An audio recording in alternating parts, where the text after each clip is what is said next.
Well, Diesel, the Atlanta Braves had a chance to either pass the test or fold like a cheap tent, and they passed the test swimmingly over the weekend, taking 2 of 3 from the LA billion-dollar Dodgers, and that is where we start the show today.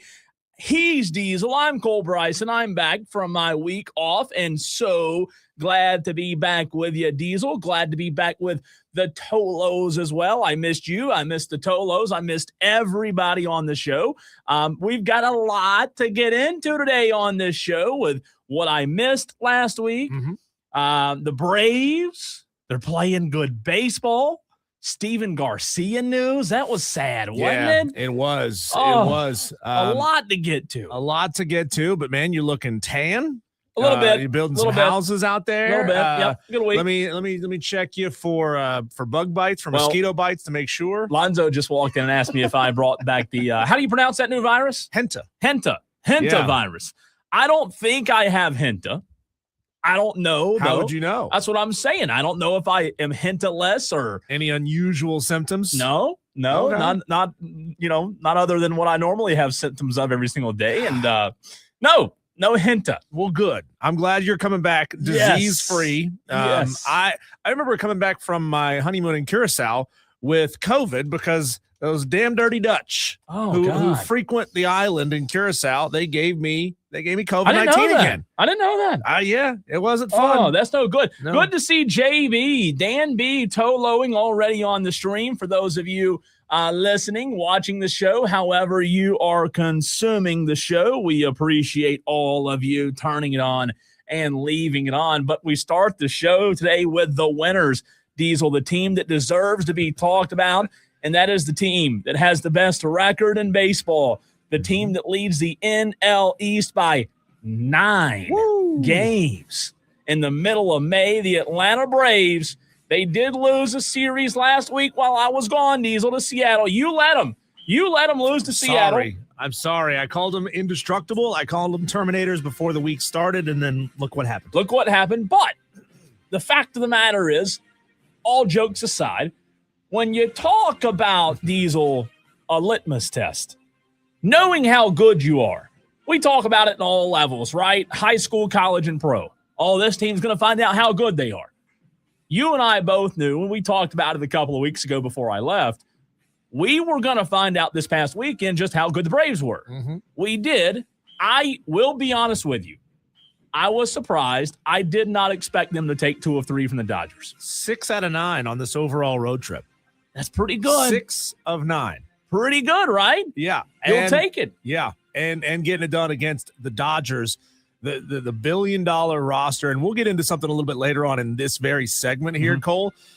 There are some rumors that maybe the Atlanta Braves are a prime destination for another big-time, big-money player. Saw that. Could the Braves have the opportunity to try to out-Dodger the Dodgers? Yeah, I did see that. I can't wait to get to that. So I'll say this. As a Braves fan, on this 11th day of May, I'm just overfilled with joy. I'm just so happy. I'm elated almost in a way, Diesel, relieved, because the Atlanta Braves, we know it's not fool's gold. We know that this team is a very good baseball team. We also know there's a lot of baseball to be played, right? We also know you still have June, July, August, September, and October. So nobody wins a World Series in May. I understand that. But the fact that this Atlanta Braves team went to L.A., a place they do not win often, Diesel, and took 2 of 3, I think that shows us. I think that shows Braves fans that, hey, this team's not a joke. They're a contender. And from where they were last year to this year, my gosh, how much credit does Walt Weiss deserve? A ton. And the hitting is there. The fielding is there. The big plays are there. This is, one of the most exciting teams to watch that I've ever watched as a Braves fan. And of course, a lot of us that grew up in the 90s, we remember those Braves teams with the stars and studs that they had. But this team is just as fun, just as electric to watch. I mean, they're making big plays. They're breaking their faces against the wall to make catches in the outfield. It's a good time to be a Braves fan. Speaking of 90s, I think when did this happen? Was it My days have run together. Rest in peace, Bobby Cox. Yep. Was that Friday? Did you talk about that? We did. Ted Turner was Friday. Bobby Cox was like 2 or 3 days later. Yeah, and maybe it was over the weekend, right? Awful news. If you grew up a Braves fan and you're somewhere around the age that I am, Bobby Cox was your guy. Ted Turner was on Wednesday. Ted Turner was on Wednesday of last week. I was gone all week, and obviously that news was kind of big because Ted Turner had such a big impact, Diesel, not only with the Braves, but in television, with the television industry. He owns CNN. Right. He was the guy that put the Braves on TV every single day. Every day. I mean, how many of us are Braves fans probably because of the decisions that Ted Turner made? No doubt. No doubt. Regionally speaking, what he did for the Braves, it's huge. And then a few days later, I think it was Saturday, late Friday night, Saturday morning when Bobby Cox passed, and I thought to myself, my gosh, the Braves lost on Friday. Walt Weiss better get out there and get ejected on Saturday just for the heck of it, right? Go get ejected just because. And they won on Saturday. They won again on Sunday.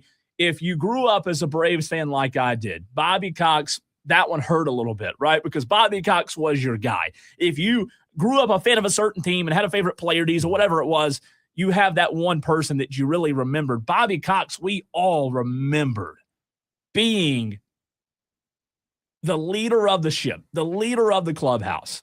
And Bobby Cox passing away, I didn't even know, to be honest with you, that he was in bad health. I didn't either. It came as a surprise, right? But man, what a tremendous job the Braves did this weekend of remembering not only Ted Turner but also Bobby Cox. I love to see it. Getting 2 of 3 again. That place is hard. That's a hard place to win, but the Braves did that. Stephen Webb said Ted Turner's Bison restaurant has the best pickles I've ever had. Stephen, how's the Bison? Where's his restaurant at? Should I know that? Is that Stephen Webb? Let us know where his restaurant. By the way, the comments flooding in on the stream right now. If you're not one of the 32 watching the show on Twitter, Facebook, or YouTube, you're missing out. We've got JB, Dan B, Steven, Brandon, a lot of Tolos watching right now, commenting in the comment stream as you can do. I did not know. Steven said it's in Atlanta. Yeah, Makes I looked sense, it up. right? Here it is. Ted's Montana Grill, located at 133 Lucky Street in Atlanta. Ted's Montana Grill. That's the name of it? Ted's Montana Grill. I had bison yesterday. With a big old bison on the logo. I had bison meatloaf yesterday. It was really good. Really good. I did not know Ted Turner had a bison a bison-themed restaurant. That's awesome, though. Isn't he one of those guys that put something in the in a time capsule there at the Georgia Guidestones? Ted? Isn't it rumored that Ted had something to do with that? I think so. Ted had a lot. Yeah, I think somebody that blew is it right. up. And then somebody blew it up. That's yeah, crazy. I do remember that. Texter, this is Corn Chip on the Joy Law Firm text line, says, we won a World Series the year Hank Aaron died. It's almost a lock now that Ted Turner and Bobby died the same week. Look, you would like for that to happen, right? Like, realistically, this is a good Braves team, Diesel. Yes, Ted Turner and Bobby Cox died in the same week. Yes, it'd be cool to honor them. But here's the reality. This is why the MLB is so fickle. The Braves are the best team in baseball right now by a mile. Yeah. But the World Series is not won in May. You've got so much longer. We're not even to the All-Star break yet. So, yeah, enjoy it. I'm enjoying it as much as anyone. But the fact of the matter is we hadn't done anything yet. And we've got that looming thing, that pesky little thing called a bye incoming in the playoffs. And we know how many teams that get that first round bye in the playoffs suffer. Don't do well. And struggle through it. Yep. So they gotta start planning for that now. But the beautiful thing is that if they start slumping, they got a lot of guys that are hitting at a high level, fielding at a high level, pitching at a high level. So it's not like you're taking out a star who all of a sudden is hitting below the Mendoza line in August, and you're replacing him with somebody who can't hit at all just to shake things up. You're replacing really good hitters with really good hitters, and so it should kind of continue that good momentum across the lineup. JB on YouTube says, the Braves were my very first team I ever liked as far as sports of any kind when I was 6 years old, which would have been 1982. And by the way, in 1982, the Braves sucked. I remember Dale Murphy and Bob Honer slamming home runs. Steven says, instead of bread, Ted Turner's Montana Grill brings you baskets of pickles, and the pickles are chef's kiss. That's gross. Nobody wants baskets of pickles. What's wrong with like whole pickles or pickle chips? I want bread. Deep fried pickle chips are delicious. What are you talking about? No. You would rather have bread than pickles, right? Are you kidding me? You're going to eat bread if you get a burger. You're going to eat bread. I still want more bread. I want baskets and baskets of bread. What a terrible decision. That's probably why the restaurant's not any good. Do they not have bread in Nicaragua? Is that why you got it on the brain? They did. I didn't have a lot of it, though. They did. See, that's what it is. You're carbohydrate deficient right now. Maybe so. Coop and Greer gets in on the Joy Law Firm text line. Says, didn't Bobby Cox throw out a first pitch at Truist Park, and they threw him out right after? Ha ha, great. Coop, I don't remember that happening, but it wouldn't surprise me. That's a great text, though, if that's true. Leprechaun Lyman says, went to a Savannah Bananas game this weekend at Truist Park. They had a tribute to Bobby Cox as well. Also, Banana Ball is a hoot, and I'm all here for it, says Leprechaun Lyman. I think that's why Bobby Cox died. He saw Banana Ball, and it was like, what the heck is this? What is this garbage? I watched a little bit of it last night on TV. It was the replay of the Texas A&M Banana Ball game where they put like 100,000 people in there. It was absurd. But by the way, like a home run to left field was like 37 feet. You really didn't have to hit the ball very far to hit it out. But, they had like celebrity shots where some guy came in wearing a cape and there was another dude who had his shirt open while he was hitting at the plate. What is this? Well, look, here's where I am on Banana Ball. It is a $1 billion product now. So I understand how popular it is. I'm not hating on it, but I will tell you this. I could care less about Banana Ball. I just don't do it for me. Somebody at the Harlem Globetrotters organization is looking at that saying, like, what the hell? We've been doing this for like the last 40, 50 years. We were the originators of this whole idea. And then you go rip it off playing baseball with it. And all of a sudden you're packing stadiums with 100,000. It just doesn't interest me. And again, I know it's like the coolest thing since sliced bread. I get that. And I have no like hate or disdain or anything toward Banana Ball because the guy who founded it does a great job. Like, that's an incredible story. That's American dream. You talk about American dream. That's awesome. Yeah. But it's not for me. It doesn't move the meter whatsoever. Let's talk about Matt Olson. How good this guy's been, Diesel. Olson has 14 home runs through 41 games. The most homers by a Braves player through the first 41 games of a season is 16. Ozzie Virgil in 1987, Hank Aaron in 1970, and Wally Berger in 1930. Matt Olson, here's the fact of the matter. Here's the reality. You may not like this if you're a Braves fan. You may. I don't know where your stance is on this. Matt Olson right now is just as good as the guy you left, that left the Braves, that you replaced. Like, I love Freddie and what he did for Atlanta. Freddie brought a championship to Atlanta.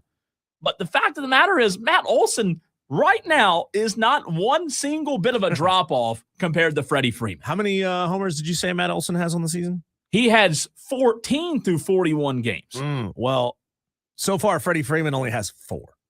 That's 10 more. 10 more, by the way. That's good math. You like that? That's great. Really good math. I mean, that's impressive for me. More than triple. More. I mean, Matt Olson, look, talk about an organization hit. If you're playing Battleship, right? Hit, miss, hit, miss.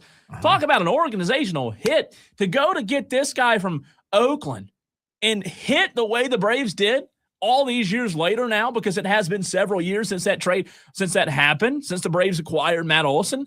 I mean, this is one of the best moves in franchise history, because people don't realize, Diesel, how hard it is to replace a guy like Freddie Freeman.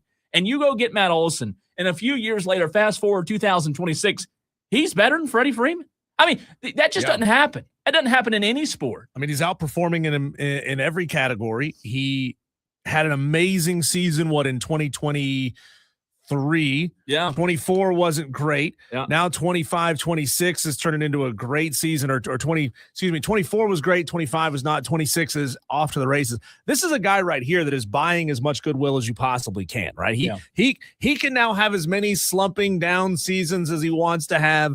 I will be Team Matt Olson until he chooses to leave or retire. It's just not heard of much in sports. To go get a guy, when you talk about what Freddie was for the Braves, you talk about what Anthony Edwards is for the Timberwolves. I'm not saying that Freddie Freeman's Steph Curry status or anything like that, but when you look at other sports and how valuable Freddie was for the Braves organization, they don't win a World Series without Freddie Freeman, Diesel.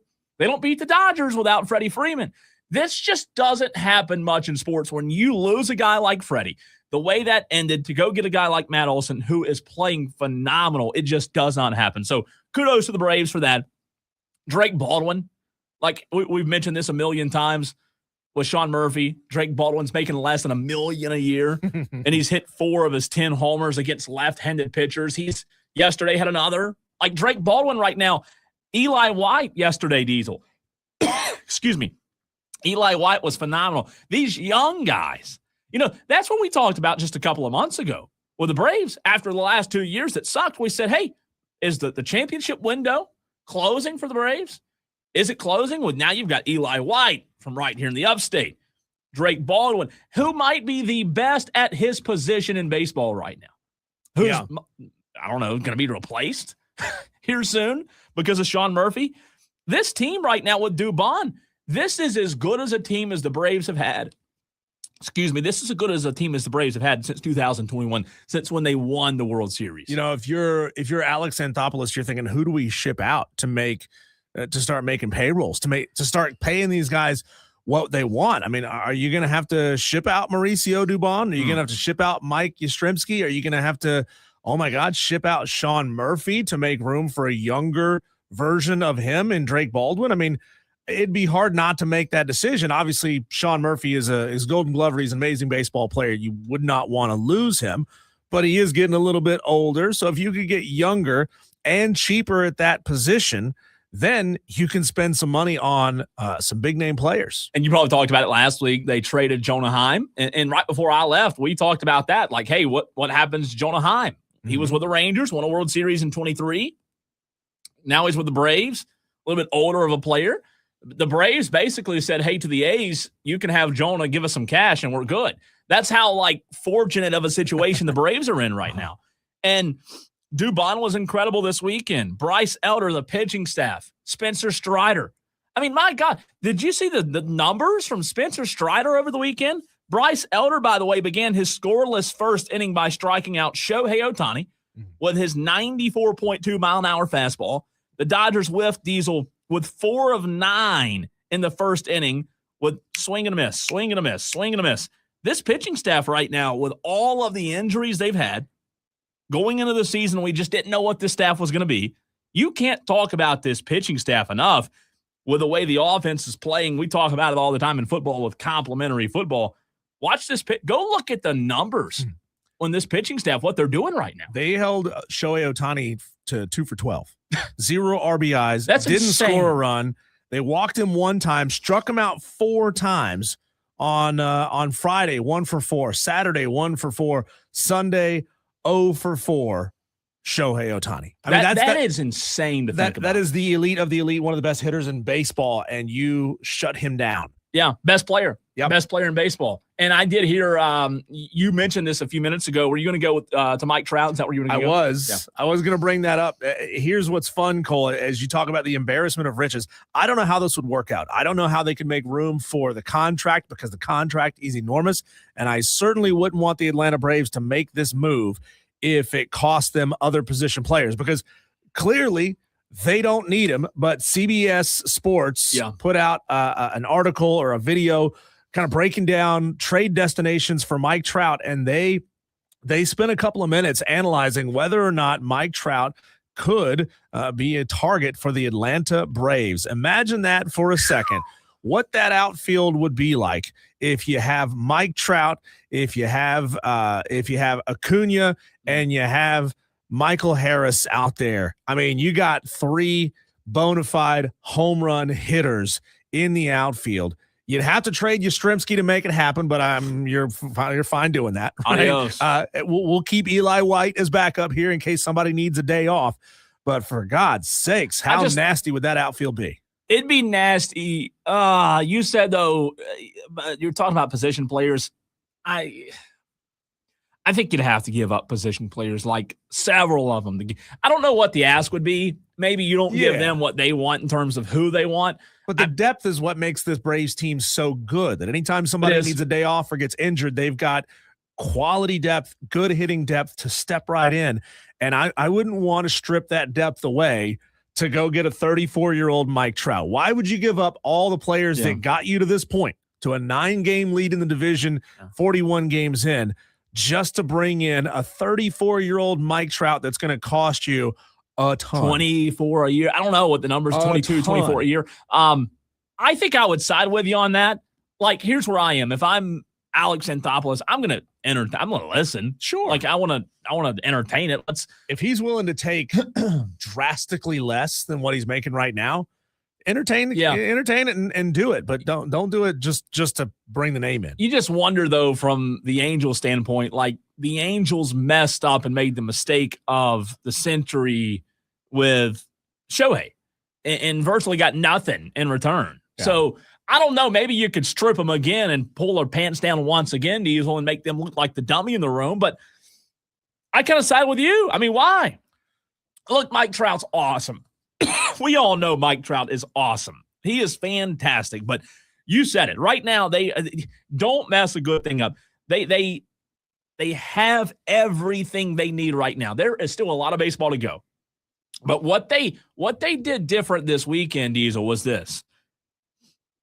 They snapped an 8-game skid at Dodger Stadium. They won at Dodger Stadium for just the 9th time in the past 33 games. Think about that. They won on Saturday for the 9th time in 33 games. Strider was fantastic. His fastball on Saturday averaged 96.4 miles an hour. His highest average since 2024. It was a great night to honor Bobby Cox. You did something you haven't done much, and that's win out in L.A. Now, the thing about it is you get today off, it doesn't get any easier because the Cubs are right behind you for the best record in Major League Baseball. Yeah. They're a really good baseball team, the Cubs are, and you play them tomorrow. I threw an idea out there, Cole, at you, talking about I think it was the 95 Indians. They hold the record for the largest division lead at the All-Star break. I think the Atlanta Braves, who are sitting at a 9-game lead right now, could break that record. Could break that record. The problem is, just as I kind of predicted and foresaw would happen, feels good being right for a change. Sure. The Phillies are coming on like a firestorm. The Phillies, since changing their manager, have been incredible. And they're in second place now. Yeah, they are coming on fast. The Marlins still stink. The Mets still stink. The Nationals still stink.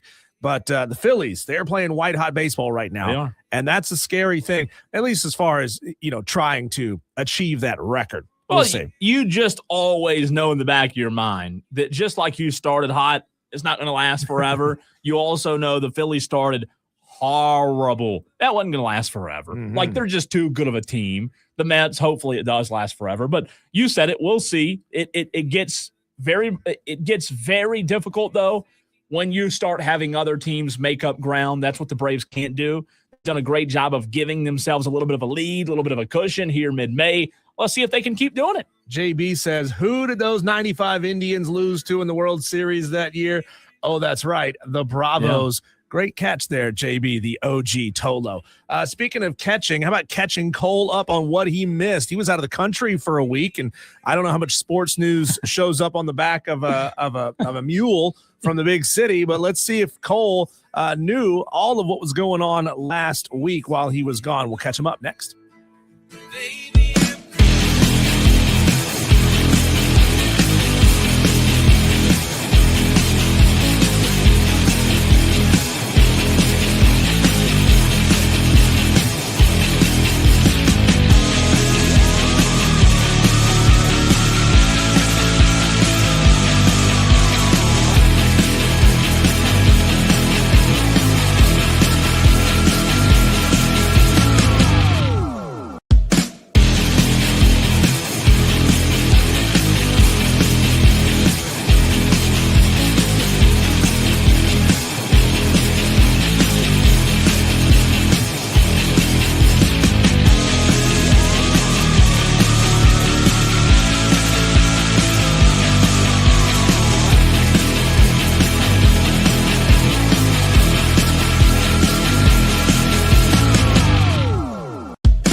What a week it was with Cole Bryson out of the country. Things were going wild, Cole. But hey, this time of year in the sports world, there's always something crazy happening. Last week, we had quite a bit of news, and I don't know if you've had a chance to catch up on every single bit of it while you were out of the country. Busy week. It was a busy week. So I want to catch you up, get your thoughts on some of these topics. These are some of the biggest topics, not all of them. Obviously, we couldn't spend the entire show doing that. Yeah.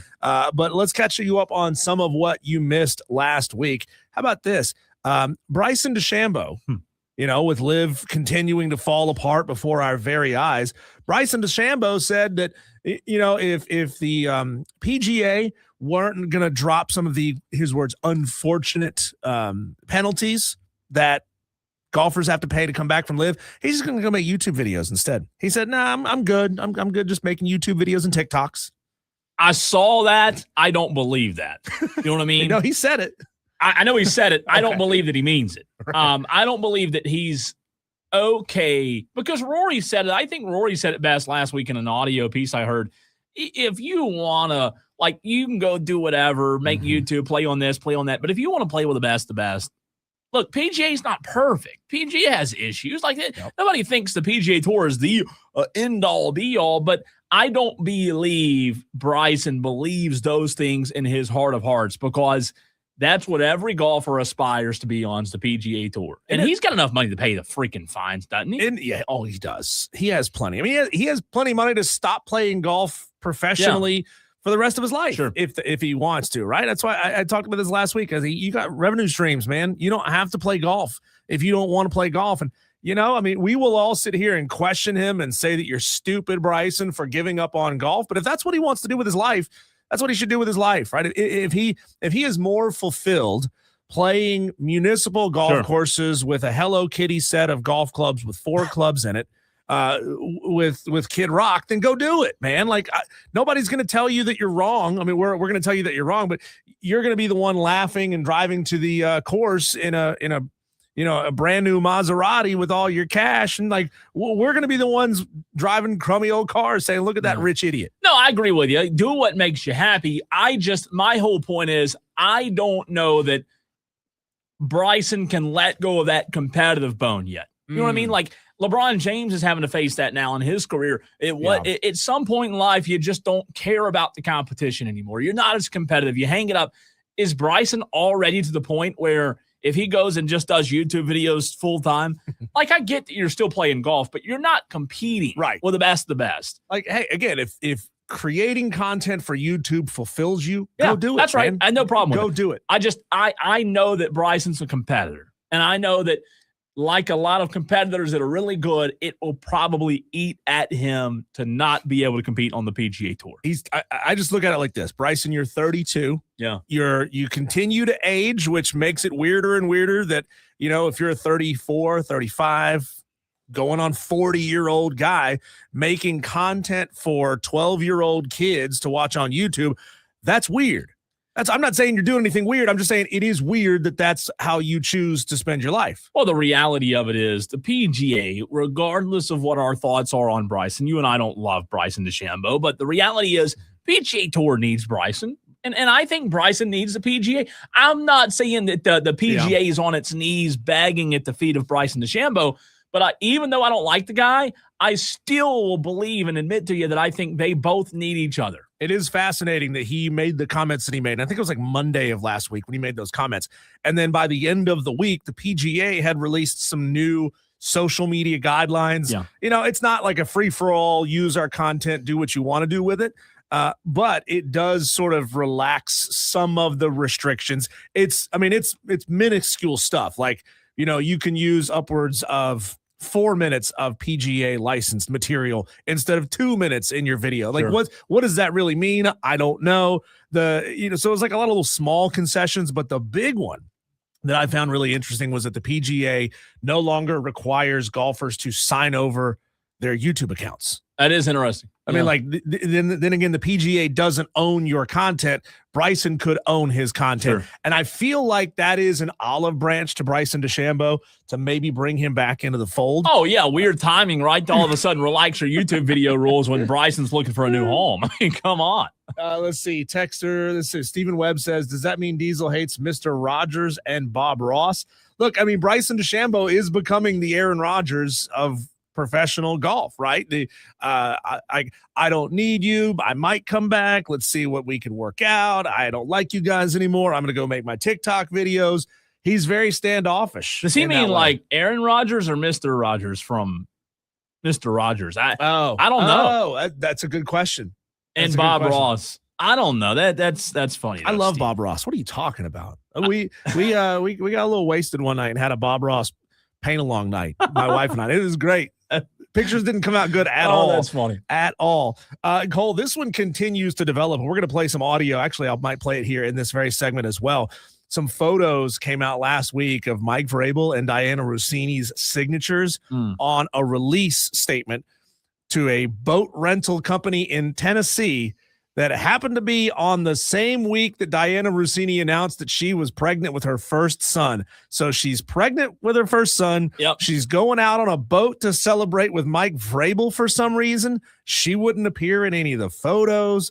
Years later, all the employees of this rental company are coming out and saying, hey, look, we had Vrabel and Rossini on renting a boat from us. Isn't that weird? It is weird. It's like, regardless of the week, more just keeps coming out about that. And, I wonder why it's so slow, like why it's trickling the way it is. I don't know. Maybe there's a reason for it, but it's like they're spacing it out, timing it out, where you have to wait a week before you release any of the new Vrabel files, because that's what it feels like. It's just another week, more Vrabel and Rossini. It's just getting uglier and uglier. Can we not use this as an opportunity to commend the owners of the boat rental company for holding on to this information for 5 years? Like, not a word of this came out that any of us saw.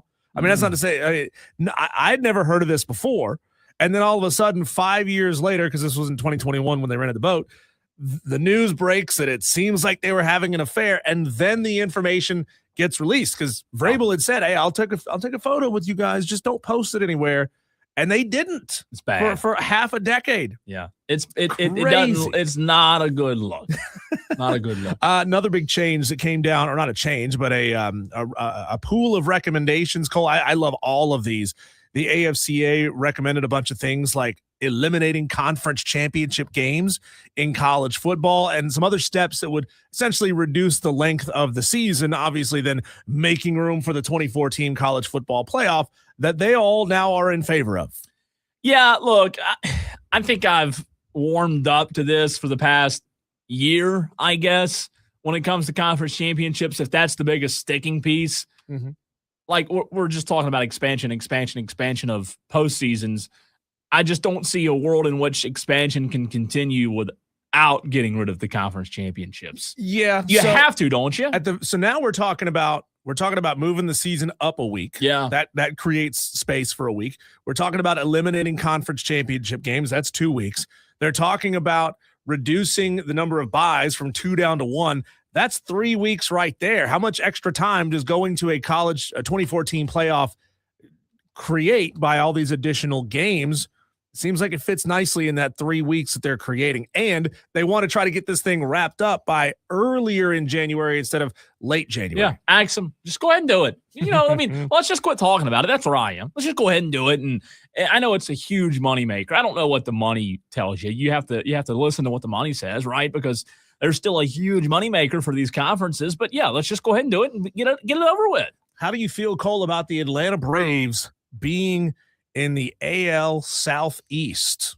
Do not like it. Yeah. Why? Is it because of the name, or is it because the teams that would be in your division? This was proposed early last week, expanding Major League Baseball to 32, and the new divisions that would come out of it. Basically, everybody on the West Coast, the western half of the country is now National League. Everybody on the eastern half of the country gets the American League, and the Braves in this proposed 4-team division would be in there with the Marlins, the Rays, and the expansion Charlotte team. The expansion Charlotte team's intriguing, right? Number one, why I don't like it, you ask? I don't like the Charlotte team. Don't cut. This is Braves country. Don't you cut. I don't want. We talked about that 2 weeks ago. I think the rivalry is amazing. It might be. I think it might be so good. But I don't like them already. And they're not even a team. That's how you know it's good. So I don't like them. I don't want them there. I don't want them. I don't want them ever. Now, number 2 reason why I don't like it, these teams from Florida, they just don't move the needle for me. I guess if you want to win and be in the ACC, you like this because, it's not that competitive of a division. I would hate being in a division with the Rays. Ugh. The Rays and look, the Fish are okay, but they're right now. I think Philly passed them for second in the division, but they're not consistently year in and year out a contender. But isn't it incredible that as college football has realigned and expanded, it's gotten to the point where geography makes no sense whatsoever. Oh, yeah. But with this Major League Baseball expansion, they want to bring this thing in tight and make it as hyper-local as possible because I think it was the NL Southwest. It would have the Braves, the Angels, the Padres, and the Diamondbacks. So 3 of the 4 teams would be within, like a 2-hour drive of one another? It'd be nuts. I get that, and here's where I am on that. I understand it for college, but these guys, this is the major leagues. They've got nice planes. They've got jet fuel. They've got all these things. We don't need them to be 14 miles apart, right? Think about players complaining that their flights are not long enough for them to get their massage chairs. That's what I'm saying. Cycle all the way finished. It's not Region 2 5A. We're not worried about travel. This is Major League Baseball.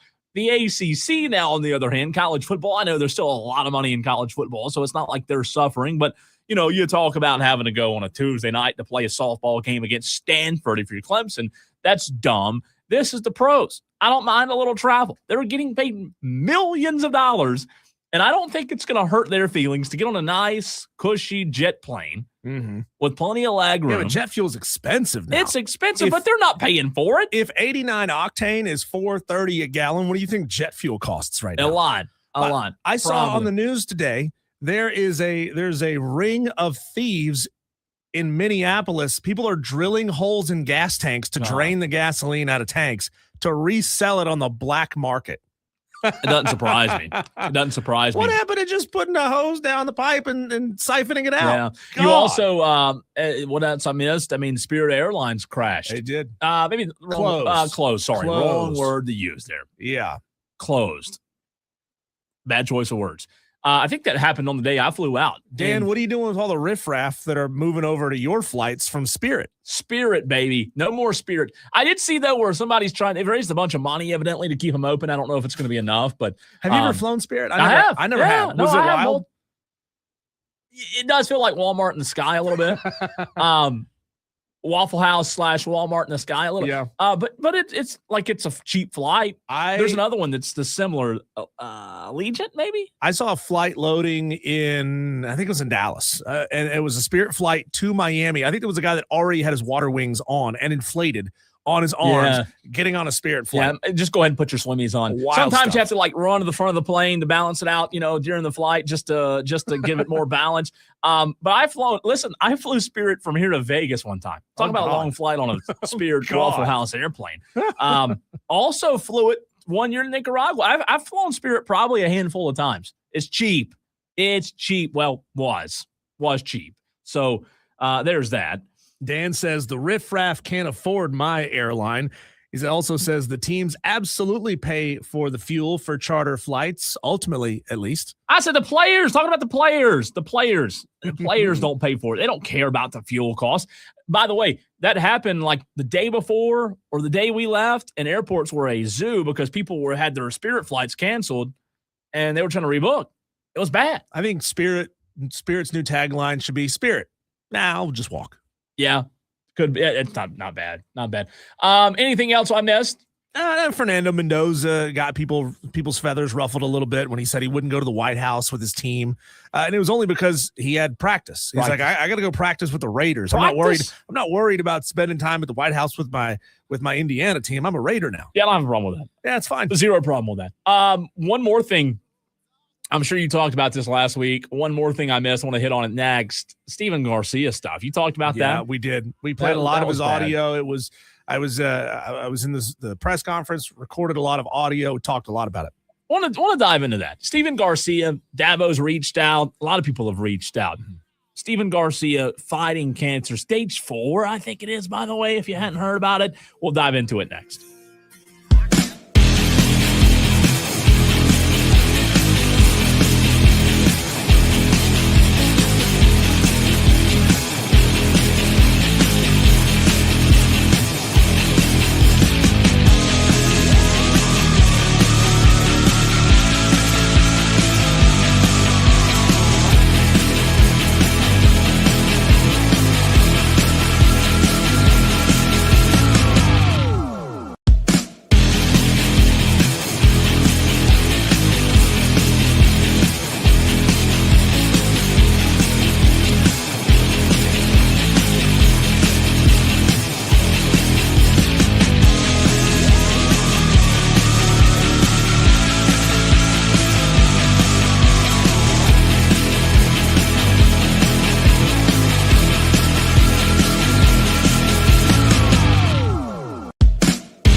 you my love songs and you tell me about. Well, a new hashtag, Diesel, that Steven Garcia probably wasn't planning on. Not probably, was not planning on. The bad news came out last week, and you said you talked about it at the end of last week about Steven Garcia. Stage 4 cancer, I believe it is, and just horrible news. You know, these are the stories that, and I'm sure you mentioned this as well, these are the type of stories that kind of break those barriers between who you pull for, like Clemson, Carolina, Georgia, doesn't matter. Cancer's a terrible thing. I have a friend of mine who lives in Columbia right now. He's a good friend of mine. He's been fighting cancer for many, many years, and it leaves him, it comes back. So I know how tough it is. Everybody that is listening to this show has probably had somebody in their life affected by it, and Steven Garcia, man, is well known as he is in the Carolinas. That was just terrible, terrible news to hear last week. Yeah, he talked about just the outpouring of support that he got from fans all over the conference, from rivals, from Clemson, from Dabo Swinney, and, you know, talked about just what that meant. And, you know, it's one of those things that, you know, as men, we believe that we're indestructible, and we think, it's just a little pain here, a little pain there, or whatever it may be, and I'm not going to go get it checked out. And Steven said, look, I put it off for a long, long time, for months and months and months and months. And then the doctor told him, like, look, this is not something that really just popped up in the last couple of months. This has been developing inside of you for years. It's tough. It is. That's tough, man. And then again, developing inside of you for years, the only way to know is get checked. And if you go look at his social media right now, that's all he's talking about is, hey, doesn't matter, you know, how old, you know, it does matter how old, but it doesn't matter what point you are in life. You need to go get checked. And I did see that they've recently recommended, or they have started this practice of actually moving up the date of your first scheduled colonoscopy until a little bit younger in life. And it's one of those things, unfortunately, you know, if you don't have family history, or if you appear to be healthy and all of your blood tests and everything are normal, they don't do those until you're 45. And Steven Garcia is not even close to being 45. No. So I mean, like, he wouldn't even know unless some of the symptoms that he talked about, which were personal to him, unless those had started to crop up, he would have never known. No, he wouldn't have. And it's scary, right? He, by the way, his hashtag is quarterback your health, which is awesome.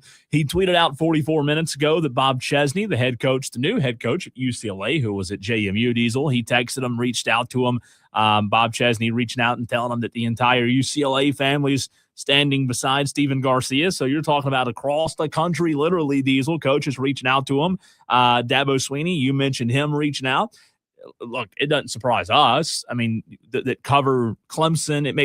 I don't know if that surprised anybody. I'll be shocked. We all know what kind of person Dabo is, but the fact that Dabo and other coaches are reaching out, it does mean a lot. There were a lot of comments on that post of Gamecock fans saying, like, I can't stand you as a coach, but I respect you even more as a man, Dabo. So you're right. It's one of those things that kind of reaches across the aisle and says, you know what, life is bigger than sports. And when somebody in our area, somebody that we know, so even a competitor is going through something like this, we want to put our arm around them and pull them close. And, you know, a lot of fans might not want to hear that and hear this, but look, I've talked about it many, many times. You talk about being bigger than the game of football, more to life.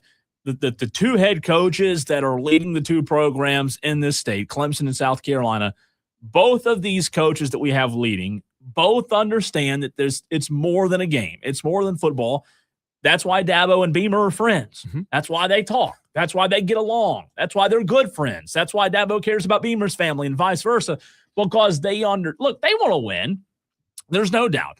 There's no doubt Dabo and Beamer both want to win at any cost. But you follow them like we do. You live in this state. You live in this area. You come to realize that both of those coaches do understand that it's about a lot more than just football, and I do appreciate that. I do. And obviously there is no doubt that if the roles were reversed, if it was a former Clemson player, that Shane Beamer would have done the exact same thing. By the way, did you hear the audio? Did you get a chuckle out of Shane Beamer in a press conference saying that he was in the middle of recruiting visits when Dabo Sweeney was FaceTiming. He's like, Dabo FaceTimed me a couple of times during the George Strait concert. I couldn't answer him because I was talking to recruits. I love it. I love it. Stuff. People, I did see people online making a big deal of it, of course. Oh, Beaver, like, come on, people. It was good stuff. Coaching like that is a very small fraternity. Yeah. And there's such similar guys. Like, of course, they're going to be friends. No doubt. But it is good to be back. Tolos, if you just tuned in, appreciate each of you turning it on and leaving it on. Good to be back in the saddle. Missed the Tolos, missed Diesel, and right back in it. Diesel's out next week, so I better enjoy it while we can. I'll be by myself next week. You were by yourself last week. No. Yeah. And it's good to be back, though. Good trip, Nicaragua. Good to be back with you and the Tolos. And let's do it. Let's do it one more, or 3 more hours. How about that? I don't know if you realize this, Cole, but yesterday was actually a holiday. It should be a holiday, an unofficial holiday in the South.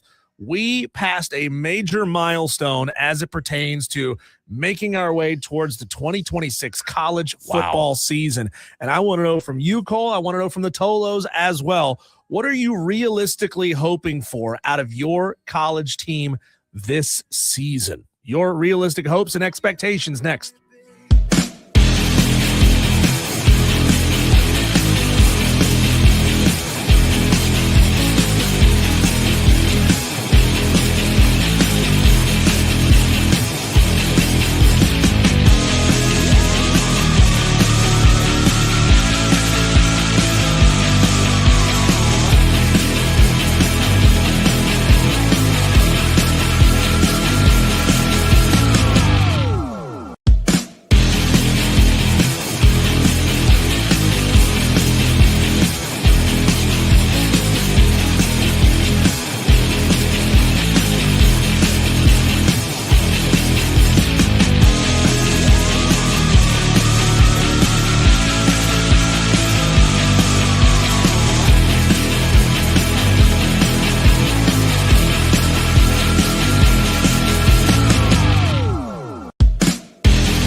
Coming up in the very next segment, you Clemson Tiger Tolos will have on Grayson Mann of TigerNet.com. He joins us every Monday at 4:22.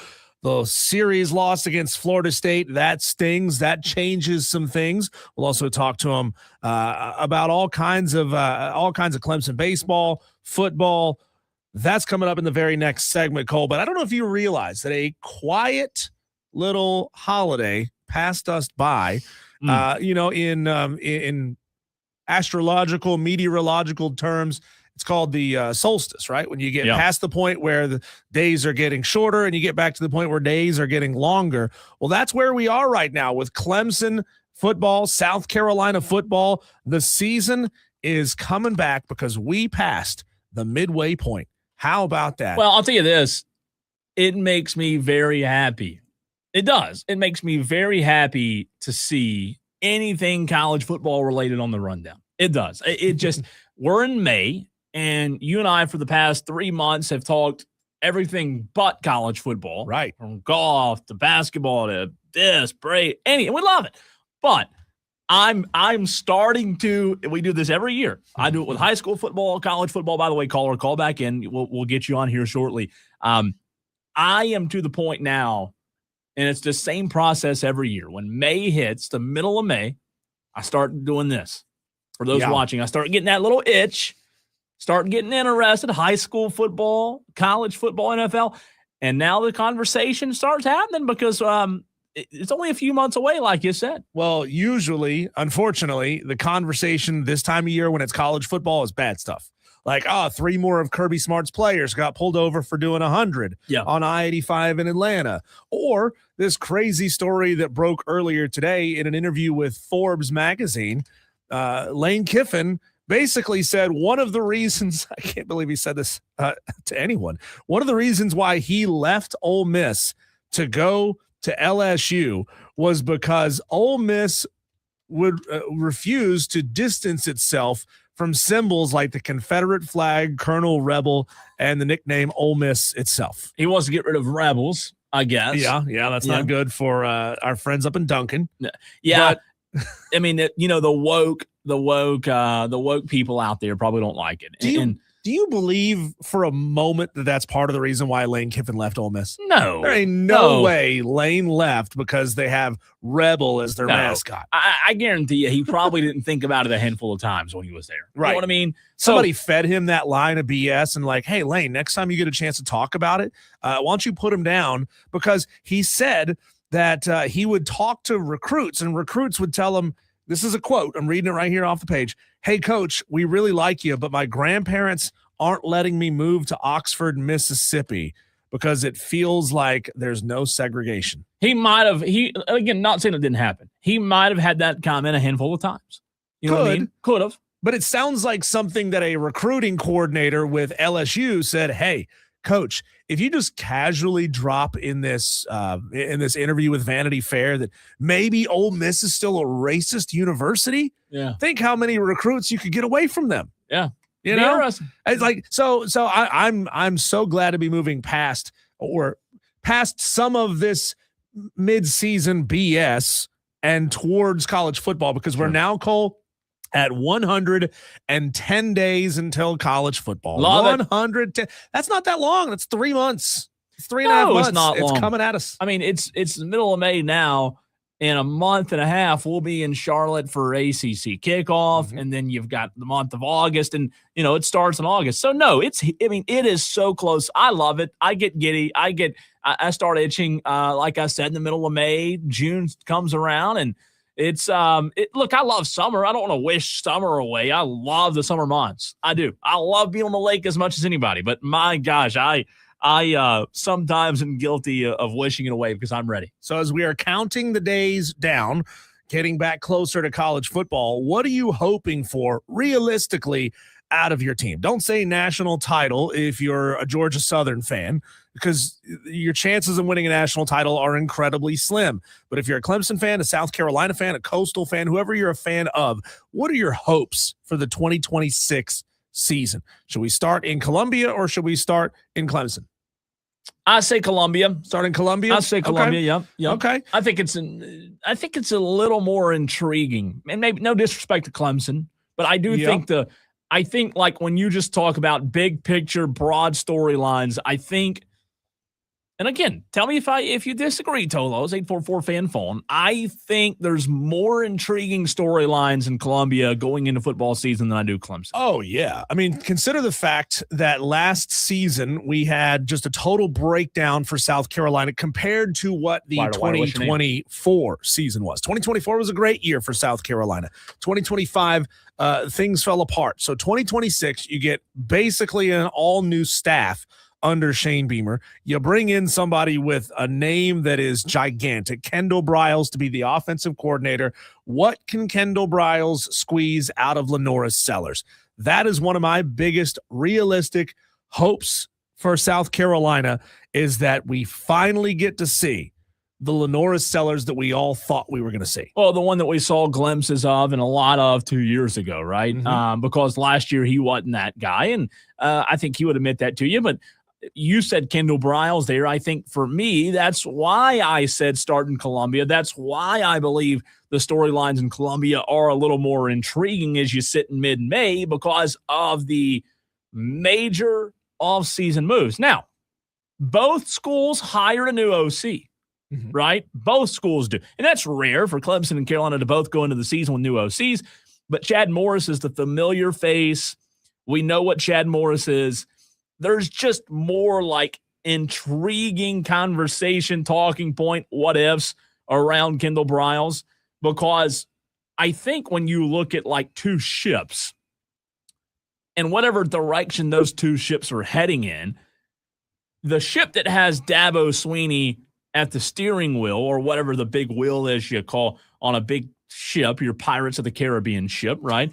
The ship that Dabo's on, like, we know what the waters are going to look like. We not saying we know how the season's going to end, but we're just kind of used to it. We're familiar with it. We really don't know when you look across the water at the ship with Beamer on it. We don't ship, by the way, SHIP. We really don't know what those waters are going to look like by the end of the season. What I mean is, Diesel, at the end of the year, we know Dabo's going to be the coach of Clemson. We know he's not going to get canned. We don't think, right? But what we don't know is we don't know what life's going to look like for Beamer and company because of what they play, who they play in the SEC, the new hires, offensive line, and running back OC. I just look at that situation and think, more could go right and more could go wrong in Columbia. Yeah, I am concerned about the running back room for South Carolina this year. They only averaged 111 rushing yards per game last year. Now they bring in Stan Drayton from Penn State, he had his team in the 175 yards per game. So, hey, that's an extra 65 yards a game if you can get it. Awesome. You'll absolutely take it. But that is certainly not anywhere near the top 40 or 50 in the country. A lot of room. And also, Cole, it feels like, all right, we're kind of done with the experimentation of, let's bring in this running back from all the way on the other side of the country. You know, maybe some stability in the running back room is my hope, that you get somebody who can be serviceable. Doesn't have to be amazing, right? Because you're still going to be asking Lenoris Sellers and Nick Harbor and these other receivers to get the job done. Just give me a running back at South Carolina that can get them. Just give me 80 yards a game. Well, 85. The personnel matters and matters a lot when it comes to the running back room. And I agree with you that that's a huge piece of South Carolina in 2026. But let me tell you this, and I've had the chance to talk to him several times since he was hired. For as much as I'm concerned about the personnel in the running back room, Diesel, for as much as I'm concerned about the personnel, I'm equally confident in the guy they hired. Yes. I love Stan Drayton's the hire of Stan Drayton at South Carolina. I would agree. And when you look at the running backs he's coached, who, by the way, the Saquon Barkleys of the world, the Zeke Elliott's of the world, two of the best at the college level that we've seen, and they also had really, really good NFL careers, and one of them still plays. Stan Drayton, I think, is a very good hire. So, yes, I'm concerned about the personnel, but I'm equally as confident that they've got the right guy. You almost feel like, man, Beamer made excuse me, not one, but two, maybe three, depending on how the O-line shakes out, because that's a big part of it too. Mm-hmm. These hires have to hit, and I think they will. I think they were the right hires. That's why I say I think South Carolina's a little bit more intriguing because of, man, these are Kendall Briles and Stan Drayton are splash hires. I don't know that Chad Morris was a splash hire. Ooh, yeah. I mean, these three offensive side of the ball, these offensive coaches hires, if all three of them hit, you're talking about an amazing turnaround of the South Carolina football team for this year. Let's go to the phone lines, bring in Kev. Welcome to the show, Kev. Who's your team, and what are you hoping for realistically out of them this year? Well, I'm hoping Belichick has found some new things to play with down there, coaching-wise. I want 8 games, man. You don't sound real confident when you talk, Kev. I'm really not happy with him being there. I mean, just to be honest, I think a lot of Tar Heel, the one that's football fans and basketball fans, sure. Not just the basketball fans. Yeah. I don't like the people. Yeah, I don't like you. No, we got to find 8 games though. If we get 8 games. Kev, I didn't mean to cut you off there. Did you ever think, though, this is a fascinating thought that I just had. Did you ever think at any point in your life or Diesel's life or my life, we'd be sitting here on the radio saying, you know, this Belichick hire, this thing's just not working out. You know, I mean, it just sounds wild, doesn't it? It does, because I felt like after Belichick won, him and Brady win 10 bowls together. Yeah. I feel like they just ride off in the sunset together. But after they decided to flatten footballs and do everything else that they done did, then now he figured, you know what, I just start from ground zero again, show that I can still do it, and then come back to them. I guess that's what he got going on. But at the same time, I felt like we should have went younger and went with somebody who can put some points on the board. So Kev, help me out here, because you're a fan. You know a little bit more about the inner workings of North Carolina than either of us do. One of the whole reasons of bringing Bill Belichick in was modernizing the entire system to make it more of a pipeline to the NFL. Your response to Bill saying that's what he wants to do and where they are right now. I get it. But that, you know how long that's going to take you to put you a team like that together and then get the discipline that you need to get in order for, like, let's say you want offensive linemen that go to, you know, they're going to the NFL. But at the same time, if you go to South Carolina and you're a cornerback, you got a big name, but not really that big of a name, and you still end up going to the NFL in the first round. Good point. You know what I'm saying? Like I feel like we just should have went younger and just developed. And you're gonna get to the NFL. If you go to the NFL, they're going to find you, no matter who your coach is or what you decide to do.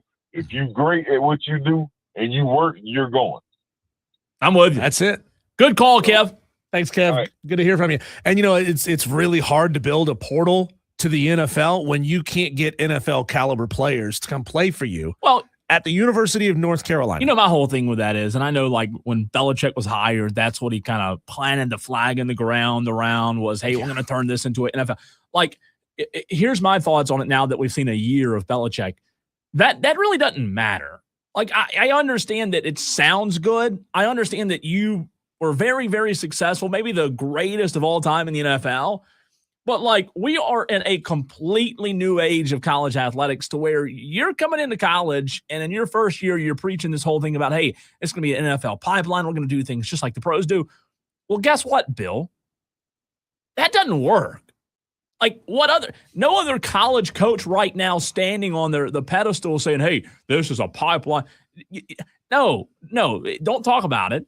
Do what it takes to win. If you do what it takes to win, that NFL stuff will take care of itself. Your players, like Kev said, if you're good, they'll find you. Because then it's a bad look if you say, hey, we're building a portal, a pipeline to the NFL, and you can't win the ACC, mind you. In a weak conference that is right there for the taking at any time, any given year, anyone could step up and be that next big-time school. Let's flip the script over here to the Clemson Tigers, Cole. Realistically, what are you hoping for if you're a Clemson Tiger fan? That's a good question. I think realistically, you're hoping that with the addition of Chad Morris, you can see development at the quarterback and wide receiver positions. I know that's very broad and big picture, but in the past few years, you've had a lot of dudes at receiver. You may not have had the dudes you had when Chad Morris was here the first time. You didn't. But you've had some quarterbacks that have not reached their pinnacle, right? So I think if you're a Clemson fan, you want to see, you want to win games. Yeah, you want to win the ACC. Yeah, you want to beat Carolina. But I think you want to see an offensive coordinator come in and do a couple of things. Number one, like I just said, be able to develop Christopher Vizina. Number two, play the best players, whether that's at quarterback or receiver. Put the best players on the field. If it's Tate Reynolds, whoever it is, put the best players out there. And then number three, it all goes back to the OC once again. I know Tom Allen's the DC, and that's important too. But I look at this totally offensively and say, hey, if you're a Clemson fan, I think that's 1 and 2. I think the third thing is this, Diesel. Show us that you can manage a game. Show us that you can offensively take what the defense gives you and manage a game to where we're not having conversations on Monday like we did last year about the OC not looking like he knows how to manage and set up complementary football. Those are the three things for me if I'm a Clemson fan. True. I mean, I wouldn't trust the staff there last year to manage a lemonade stand, let alone an offense in major college football. I need to see this year, Cole. I'm realistically hoping for defensive intensity because I didn't feel like we had that last year. It doesn't feel like there's been defensive intensity at Clemson in a number of years. It feels like last year this team was resting all season, even after that awful start. They were resting all season on the laurels that, hey, we've still got a bunch of first-round guys here, and these guys are all going to go off to the NFL and be great one day. What do you mean one day? One day doesn't help us. We need them to be great right now. I mean, with Parker and Woods and all the players, Terrell and all the players that just got drafted out of this defense, maybe they will go and actually turn the switch on and be good in the NFL. I don't care who you are. I don't care where you're projected to go. I want to see defensive intensity here in year number 2 of Tom Allen. Well, that's one of my things that I'm going to ask Grayson Mann about, but also overreact to at 5 o'clock because over the past week, while I was out of the country, I don't watch a lot of sports, but I'm still thinking about sports.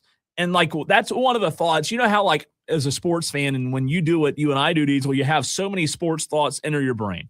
And then you also have so many sports thoughts leave your brain. They go in, they go out because we have 3 topics per hour, and we're constantly bam, bam, bam, bam, bam. One of the thoughts that has not left my brain that I've gotten hung up on is what you just said. The fact that we watched the draft 2 Thursday nights ago, and we watched all these Clemson players go. And you look back at last fall, and that product was as bad as it was. Mm-hmm. That's one of the thoughts that has not left my brain. And again, Dabo, I give Dabo credit. Just a couple of weeks ago in an interview, he took credit for it. He said, this was on me last year. So I respect Dabo for that, but that's something that I do agree with you. The defensive intensity part, I think that'll get better. I do trust Tom Allen. Mm-hmm. I don't think Tom Allen last year in his first year had what he wanted. I know that sounds wild because he had pro guys. You know what I mean? Yeah. So pro guys, you think, okay, pro guys means that Tom Allen should be happy. He should be content. But I don't think Tom Allen had the players he wanted last year. I wonder if Tom Allen felt like he had a defense full of prima donnas last year. I don't know. Guys that weren't even thinking about this year, they were thinking about next year. They were thinking about what they're going to do and where they're going to get drafted in August, September, and November of the year prior. Well, that's one of the new complications that coaches now have in college is not only with professional football, that's always been in the back of players' minds, but now with the portal, you've got to constantly figure out how to coach, manage those waters while players are having thoughts and conversations about what next year looks like. How do you get the most out of those players who are already thinking about next? That's tough. Yeah. I mean, I would say like this, if I'm Tom Allen, I'm talking to these guys, I would say your draft stock is a lot like your girlfriend trusting you. It takes a long time to build up that draft stock to be where you want it to be, but you can lose it like that. Oh yeah, no doubt. It'll take you all season. It'll take you an entire career here in college to be a first-round draft pick. But guess what? You can fall from a first round to a second like that with one bad game or 2 bad weeks. Missed 2 texts I want to get to real quick before we run to a break and bring on Grayson Mann. Texter says, Cole, are you following any of the South Carolina High School League baseball playoffs? Any thoughts on predictions of any of the local teams? I know Dorman still in it. They had a close scare with Dutch Fork over the weekend. Burns, Dutch Fork tonight. Spartanburg's kind of the team texter that I've been surprised by. Spartanburg beat Bowling Springs over the weekend, and that was a big surprise to me. So, yeah, I'm following it. Being out last week, obviously wasn't following it as close, being out of the country, but there have been some surprises. I'll say that. Also, texter from the 803 gets in, Diesel on the Joy Law Firm text line, and says, I'm a Rays fan. We were talking about the division possibility.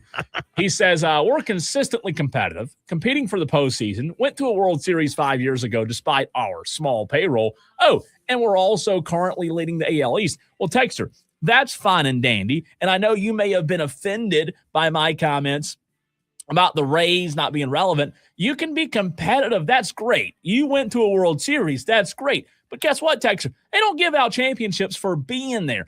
The Rays, correct me if I'm wrong, Diesel, I'm not Googling as we speak. The Rays have never won a World Series. So don't, I get that you're leading the division. That's cute and all, but you've never won a World Series. You've never been really relevant. You're stuck down in Florida with the other team that's not really relevant either. So congratulations on leading the division. You're not going to be relevant when it's all said and done this year either. When we come back, it's time to talk Clemson, Cole, with Grayson Mann of TigerNet.com. Let's go.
Well, it's time to talk to Grayson Mann, TigerNet.com, talking a little Clemson baseball, maybe even some football as well. Whatever we can do, whatever we can get our hands on, we always are pleased to be joined by Grayson. I don't know if fans' thoughts have changed much. I think at this point in the season, a lot of fans have probably checked out. I know that was, still some exciting moments this past weekend. But do you, Grayson, believe when it comes to Clemson baseball, there's still buy-in this late in the season, as bad as this season's gone? And I mean, when I say buy-in, I mean buy-in to the program, like, hey, still coming, still showing up, still supporting the program this late in the season. Yeah, I was there Saturday, and I think from at least a fan base perspective, there's still a lot of energy, and that was a really thrilling matchup on Saturday night, to be really frank with you guys. And so I think for Doug, Kingsmore Stadium's the likely last hurrah for this season, I feel like the fans showed up, and it's tough when it's as dire things have gotten for this program, where the postseason, especially after Sunday, probably not a possibility unless you win the ACC. So I would say from a fan buy-in, from the players and that engagement, you've gotten exactly what you would have wanted if it was a 44-win team. So certainly tough circumstances, but I think from the outside and just observing some of those little things like you had mentioned, still a little bit of buy-in from this group. Grayson, LeGurnick got touched up quite a bit in game 1 against Florida State, gave up 3 runs in the third, 2 in the fourth, 1 in the 5th inning. But why leave him in for as long as they did? I mean, we're past the point in the season where, you kind of go through growing experiences and you let a guy kind of get shelled a little bit to let him know what that feels like. So what was the reasoning, as far as you could tell, for leaving them in as long as they did? It's interesting, Diesel, where I think Friday you might have left a guy a little bit in, maybe a little bit too long, where Saturday I think Bakich certainly learned from that mistake, where Sharman gets pulled after the 4th and you throw in Danny Nelson, who was phenomenal, probably the player of the weekend for me. And so I think LeGurnick's earned a little bit of the benefit of the doubt in that sense, where I think he's probably been your 4th best pitcher this year and done a lot of good things out there on the mound on a season where it's been tough sometimes to come up with positives. So I think that's a coach there. It's game 1. The margin for error isn't exactly as, I think, tight as maybe it was on Sunday. So you're trying to see if he can go an extra inning or two and maybe turn things around. And ultimately you fell in too big of a hole on Friday, and you were a camera angle away what it looked like from a grand slam tie. And so that's ultimately what this season has been. There just have been a few decisions or a few plays that have prevented Clemson from truly being great.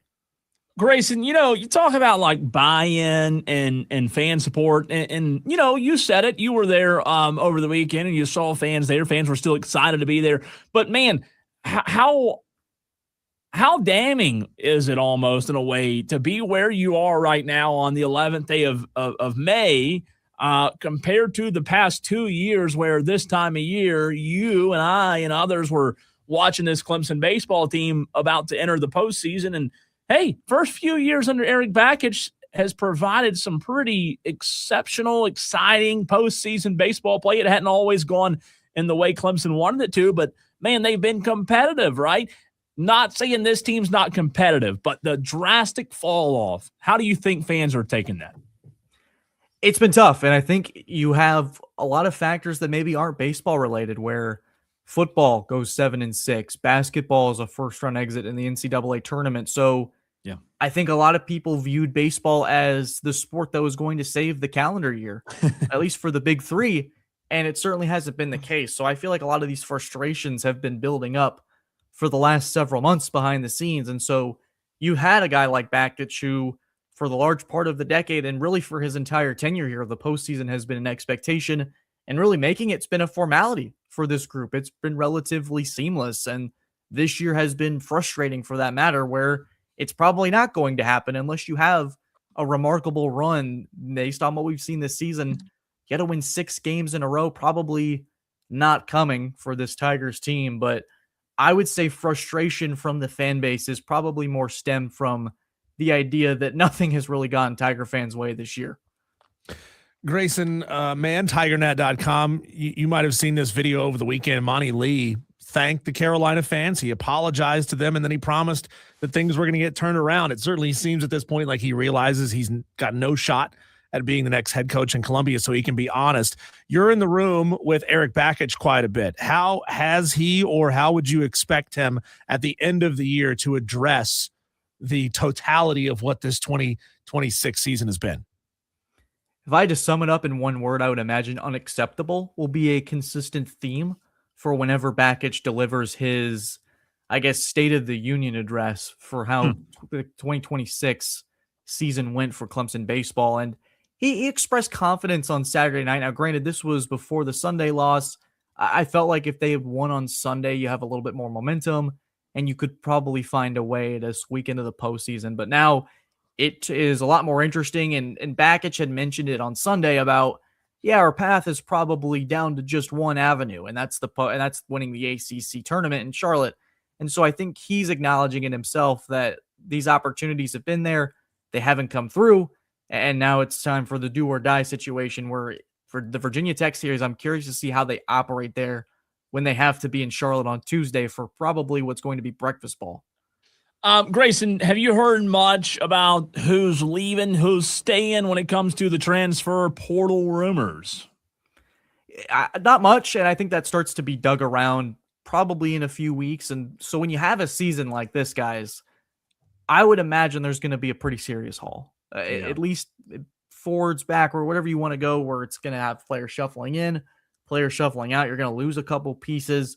Canuck, you're going to have the Gaffney. These guys were honored during senior day, so you kind of expect them to part after the season's over. So there's some younger pieces that you like that you need to retain. But guys, I would imagine, and based off of just the season you had, one of the conclusions you'll come to is we weren't good enough talent-wise on either side of the ball, and you got to go spend to be able to be great. And so that this team needs a serious overhaul roster-wise. Can I ask you a follow-up to that, Grayson? Do you know when it comes to spin, because you touched on spin there, do you have any idea for Clemson fans listening out there where Clemson is on baseball spin compared to the rest of the conference? Yeah, David did an interesting piece on this a few weeks ago, and the number's not great. And the collective number between all these guys was what he had been told was the collective. It was a tight end, essentially, for Clemson football was the sort of number. So it's not very big, but a lot of it comes to wanting to get scholarships paid for and that type of matter. But the understanding is more money is on the way. It's just how things have been structured for the last several years. So, Grayson, I remember last fall, I guess, when the news of the $20.5 million was coming out, House versus NCAA, and then how Clemson was going to kind of break that money apart. Is there any apparatus where coaches can really state their case for more money? Because if they base it solely off of revenue, I would imagine some of those things are fairly stagnant. Not in the sense like they're making the same amount of money or generating the same, but the percentage of money that they generate may stay relatively the same. But how does like Eric Bakich or Sean Poppy or another coach say, hey, if we just had this little bit extra, and then like what's the kind of apparatus for requesting that? Yeah, and it's interesting. I think the best example is probably Brad Brownell, where you have a coach that has made the tournament 3 straight years in a row and is probably a piece or two away of saying, imagine what we could have done with a Caleb Wilson type player, or even a Caden Boozer, and the lesser of the Boozer brothers, but still a very athletic point guard that could have generated you a lot of offense. And I know those were a 2-year package deal, but just an example of that type of player.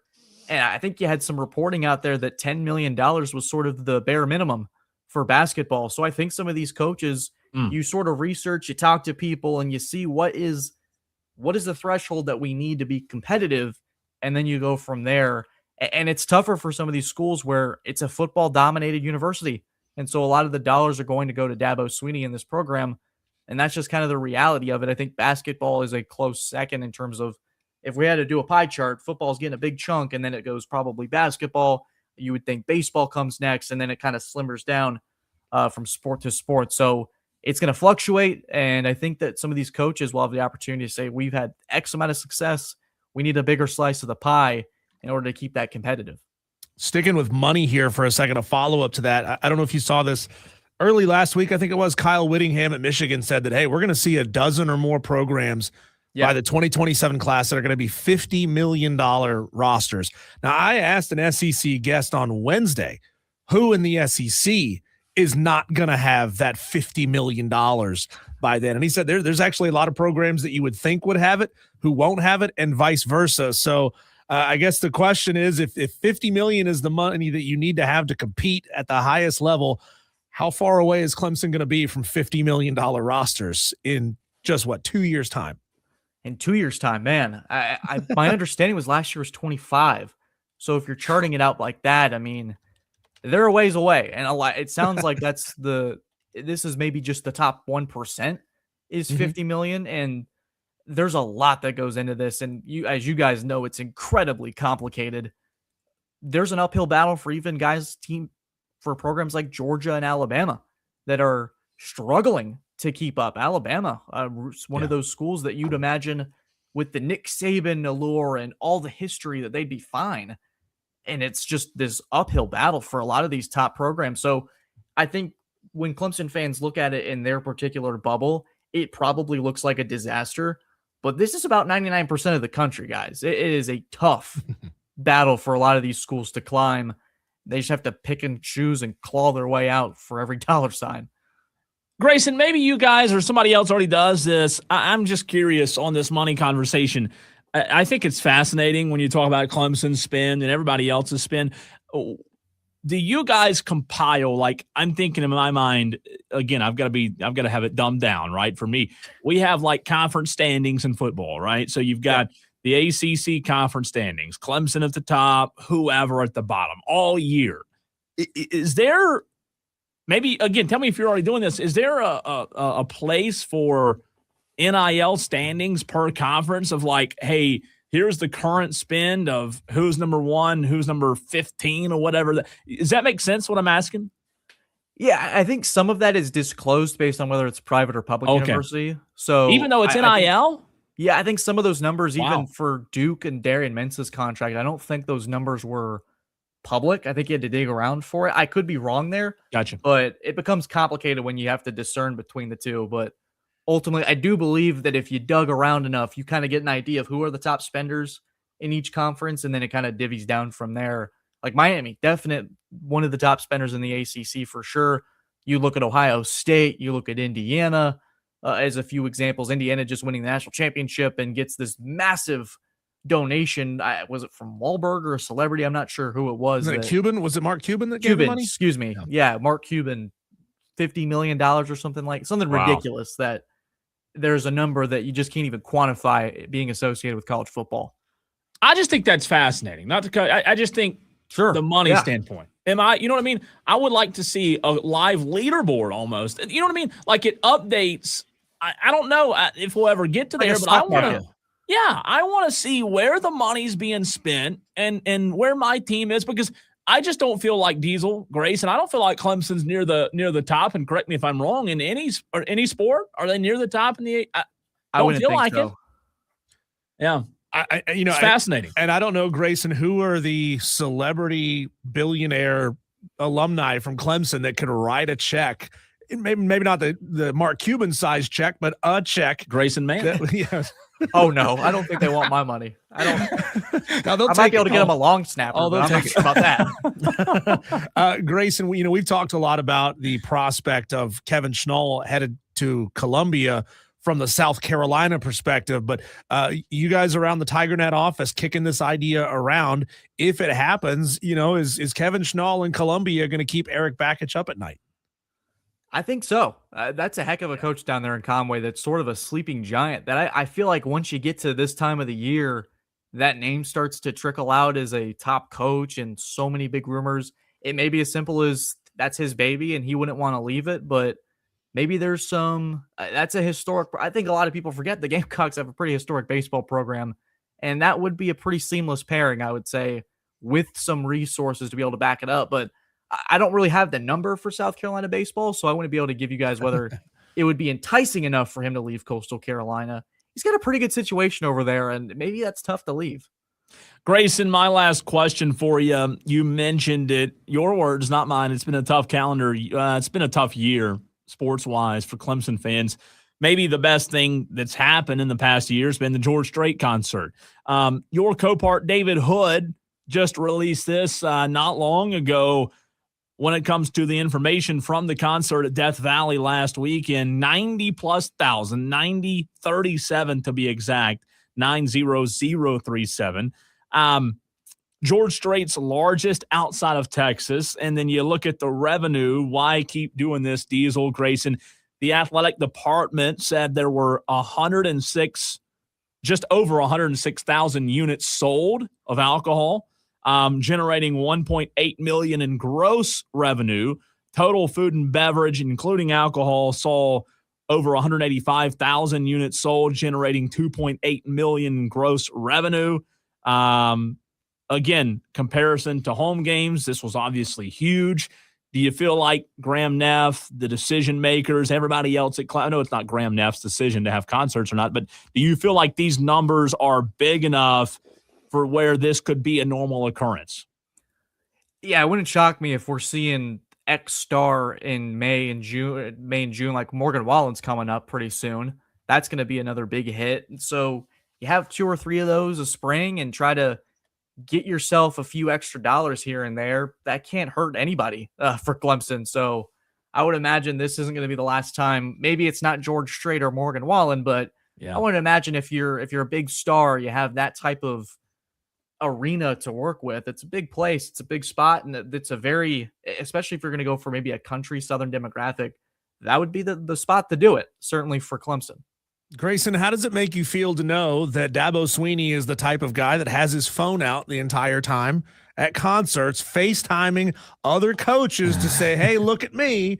I'm at a George Strait concert. I mean, Dabo, put your phone down and enjoy the show. I think Beamer's response was, hey, I'm actually working. Yeah. So Dabo, you gotta enjoy the moment, man. That might have to come up at a presser to be like, hey, Dabo, do you subscribe to putting your phone away and living in the moment? All right, I lied to you. One more, and then I'm going to let you go. Okay. I'm stuck on this. We talked about it. I kind of joked about it with the George Strait concert. It's not been, for Clemson fans out there listening, since football season started in August, things hadn't been great. Basketball, how that ended, and then baseball. The next finally moment for Clemson fans will be when? The next finally, elaborate on what you mean by so again. Exhale. Finally, like a good, man, that felt good. You know what I mean? Like not winning the national championship, but just oh my gosh, finally. Because they haven't, Clemson fans hadn't had a moment like that. Tell me if I'm wrong there. They hadn't had a moment where they can just say, man, that really felt good. They had a good year in basketball, right? It was a good year. Didn't end the way you wanted to end, but when do you foresee, if you look into your Magic 8 Ball, Clemson fans really feeling like, okay, now we're back to feeling good? Let me set the scene for you guys for this. I think that the most important game on Clemson's calendar, football-wise, and we'll talk about this, I'm sure, for the next several months, I think it's Cal. That Friday night game, it's an ugly mark on the schedule where you got to travel to the West Coast, and you play on a Friday, and the next week you have Miami. Now, I'm not saying the Cal game is that exhale moment. You got to win that game for this to be in the equation. But let's say Clemson's 3-1. 2-1 at one of the two, and you're going to be 3-1 because it'll be Georgia Southern, North Carolina, and then you'd beat Cal, and maybe that one loss is to LSU, Lane Kiffin, so be it. I think if Clemson can go in, and it's going to be probably a primetime game in Death Valley, you got the defending runner-ups in Miami coming in with this loaded roster. If Clemson can find a way to take down the Hurricanes, the prime example of NIL superiority. They just got Darian Mensah basically in a Mission Impossible heist. If Clemson can come away with that and be 4-1, I think there's a chance we're talking about Clemson as a playoff team at that point. I like that. Not saying it could happen, but I think that's the moment that you're looking for if you're a Clemson fan to say Dabo Swinney's past mistakes they're finally in the past, and Clemson is on a way back to some positivity and some good feeling. I could see myself sitting, typing, and doing a podcast at 2 a.m. if Clemson beats Miami and thinking this has a opportunity to be a special season. Hey, Grayson, it's totally normal to rent a boat with a married woman that just found out she's having a kid. Okay. His service is breaking up. He's got bad service. Hold on. Yeah. His phone's Sorry, guys. David's calling right now. Thought he was going Those to are get away. just friends, guys. Come on. Yeah, totally. It's totally Grayson. normal to hang out with a pregnant woman on a boat. That's not your wife. Grayson, great talking to you as always. Oh, That is dear. Grayson Mann of TigerNet.com, Cole. He's the best. He's great. He keeps coming on with us, even though we keep digging about this Diana Rossini, Mike Vrabel story. When we come back, Cole, let's go through our daily wires next.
Well, let's blow through these quick. Call our daily wires. The buzz around the sea. If you remembered how to do that. The buzz around the sports world. The Braves took 6 out of 9 on their West Coast road trip. Far better than I think any of us expected them to be, especially with 2 wins against the Dodgers. Braves have a much-needed, much-deserved day off today. I did predict them to lose their first series to Seattle. I did not expect them to take 2 of 3 from the Dodgers, just like Brett said on YouTube.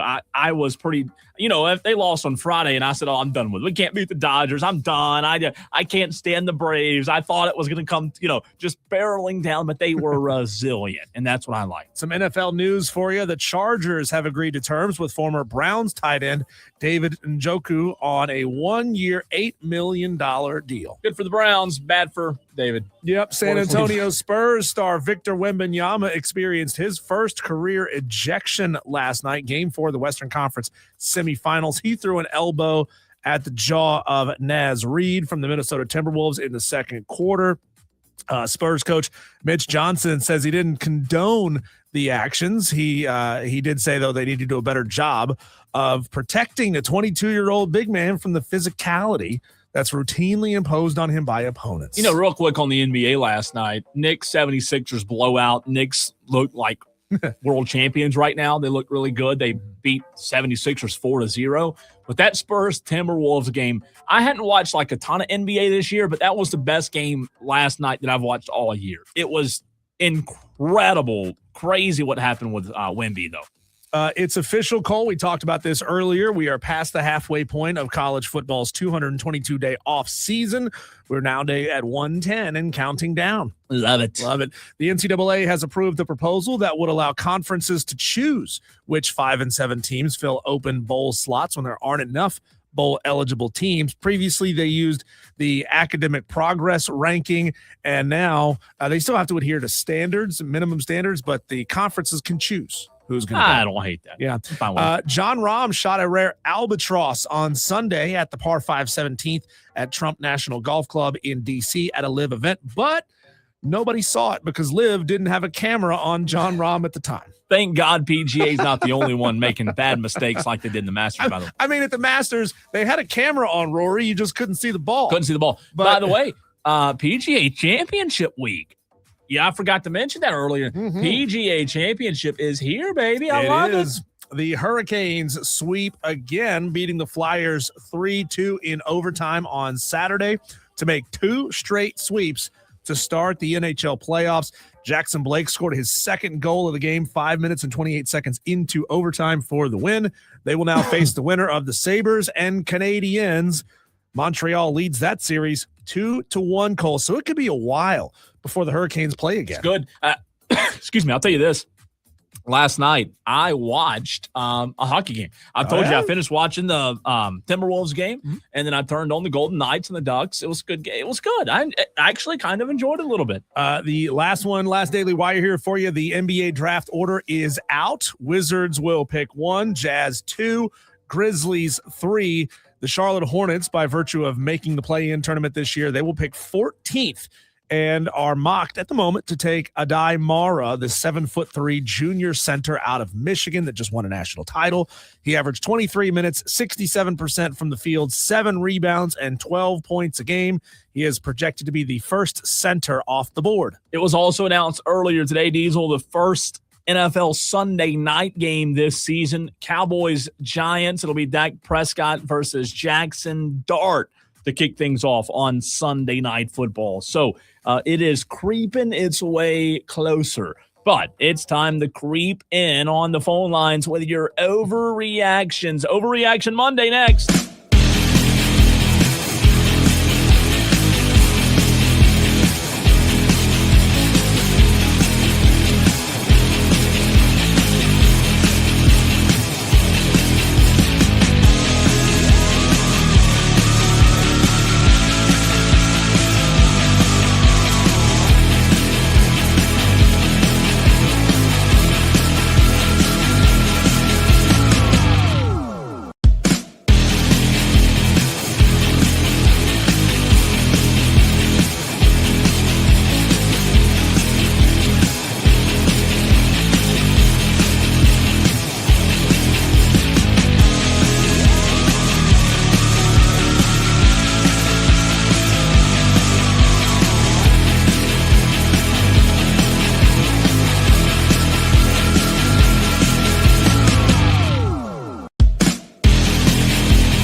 so we touched on this. I touched on it earlier in the show very briefly. We were talking college football. You brought up Clemson with the NFL draft a couple of weeks ago.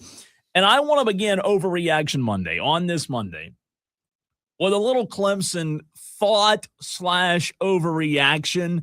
I don't know where our Tolos stand. Those listening in Spartanburg, Greenville, and Anderson that are Clemson fans would love to hear from you at 844-326-3663. But I said it to you. You and I host a sports show where we have to fill, 3, 6, 12 segments a day, a lot of topics, a lot of thoughts, a lot of ideas.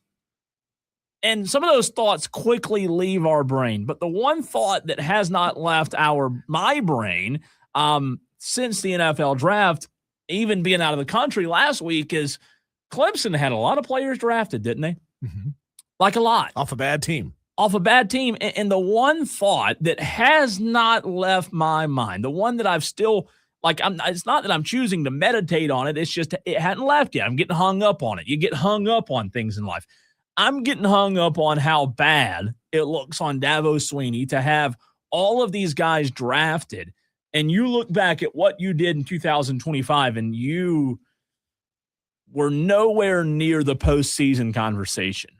That's my overreaction. Well, Let me say it like this. My overreaction is that we should not, let me frame it like this. We should not let Dabo off the hook for what happened in 2025. The 2026 NFL draft should remind us that even though he admitted the buck stops with him, Diesel, and he's responsible, my overreaction is, hey, the NFL draft showed us that Clemson had a lot of talent on that team. Mm-hmm.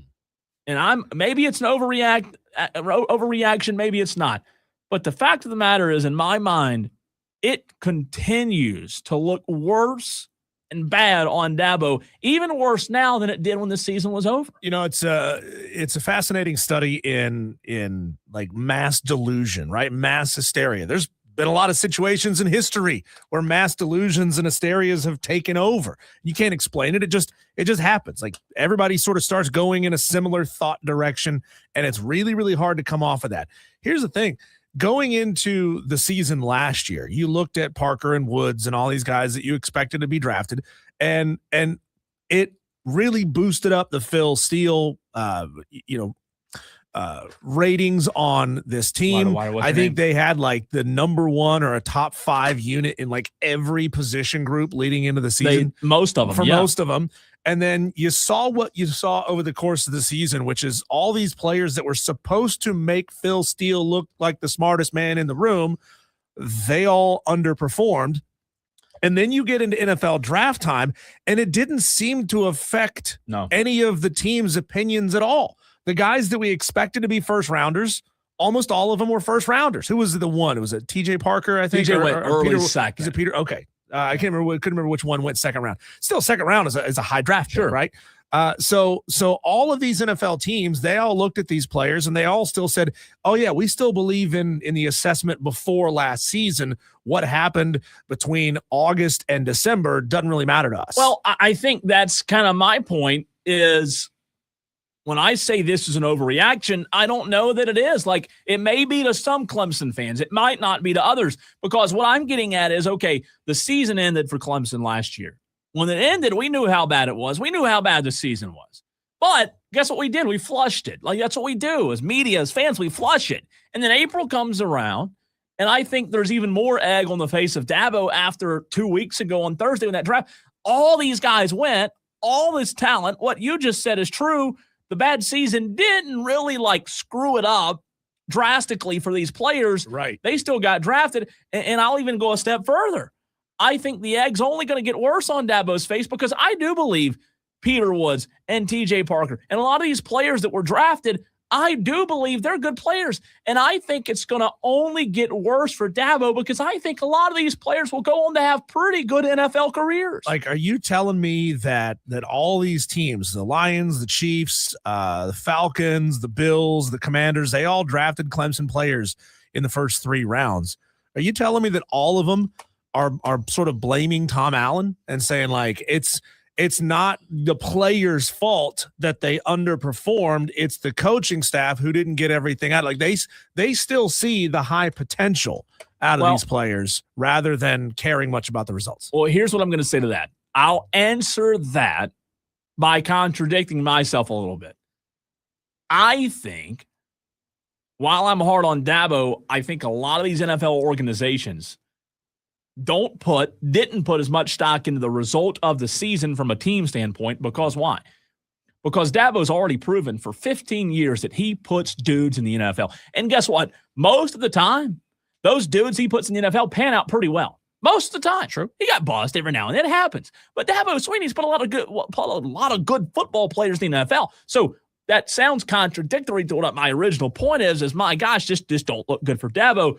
Fortunately for him, Diesel, his past and his reputation allowed these players to continue to get drafted, because I think NFL GMs and directors of player personnel, I think they look at it and say, hey, you know what? We still trust the Clemson product. So we're still going to put our money on a Clemson player, even though the season didn't go the way we wanted it to go, which I think is a good thing for Dabo. The fact that you're still putting players in the NFL, I think it's a double-edged sword, Diesel. I do. No, you're right about that. Let's go to the phone lines, and it's Overreaction Monday. A Tolo that was MIA last week. You got some splaining to do, Tom in Somerville. You better double react for not reacting last week. He's in trouble. Yeah, guys, been a little busy. You're not gonna blame allergies again, are you? No, I got over that. It took me about 2 weeks, but I got over it. Okay. I got a couple overreactions. In fact, Diesel. Okay. My first overreaction is it's only the second week of May, and my goodness, down here I went to the bait shop during my lunch break today. Go over to the bait shop because I was going to get some bait to go fishing this afternoon. And you know what these jokers told me? That they're not selling any more live bait until October. Oh. And I said, why not? And they said, well, it's too hot. Where have they been this spring? It has been absolutely gorgeous. It hadn't hit 90 degrees but one time this year, and they're already complaining that it's too hot to sell bait. Do they not have like systems in the bait tanks? They do. They got a whole room, and they got a whole wall, and it's got all these crazy bait tanks.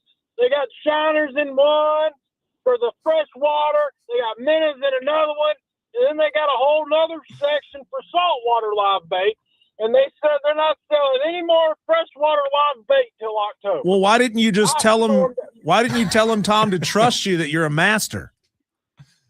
That's what I'm saying. It ain't their responsibility to keep the bait alive once I buy it. That's my responsibility. He said he stormed out of there. If they ain't selling it, then there's nowhere else to buy it. Oh man, I'm picturing Tom out there with one of those cast nets. What are you using live bait for if you're not fishing in the ocean right now? What are you using live bait for, Tom? Shoot, there's what's your name? freshwater fisheries all around me that's got big bass in them, and the bait shop has shiners, and then all of a sudden they're gonna pull the plug on the shiners in the second week of May. I got a half-gallon bucket, Tom. How much are these shiners worth it to you? Because I got a shop that I drive by every single day that always has minnows and shiners. I got a half-gallon and a bubbler. I can get them down there to you if it's worth paying for. Oh yeah, they're only about $7 a dozen. I'll pay you $10 a dozen if you can keep them alive and get them down here. Wow. And well, you're gonna have to cover my gas too. That's $4.30 a gallon. Are you willing to cover that too? Yeah. That's separate. I'll give you cash for the gas. Okay. But and my other overreaction, realistically, God, that's oxymoron, by the way. Go ahead. Go ahead. The Atlanta Braves just went to LA and won a series for the first time since 2023 after losing the first game. In classic Braves fashion, only scoring one run, not being able to hit the ball, and then they come back, win the next two series, or win the next two games, 72, just crushing the ball, making the Dodgers look horrible. The Atlanta Braves are the best team in baseball, and the Atlanta Braves are going to win the World Series. Tom, what'd you think of my prediction last week? The Braves would break the 15.5 game division lead record by the 95 Indians. Ooh. Oh, I mean, they're already, 9 games up? 9, yeah.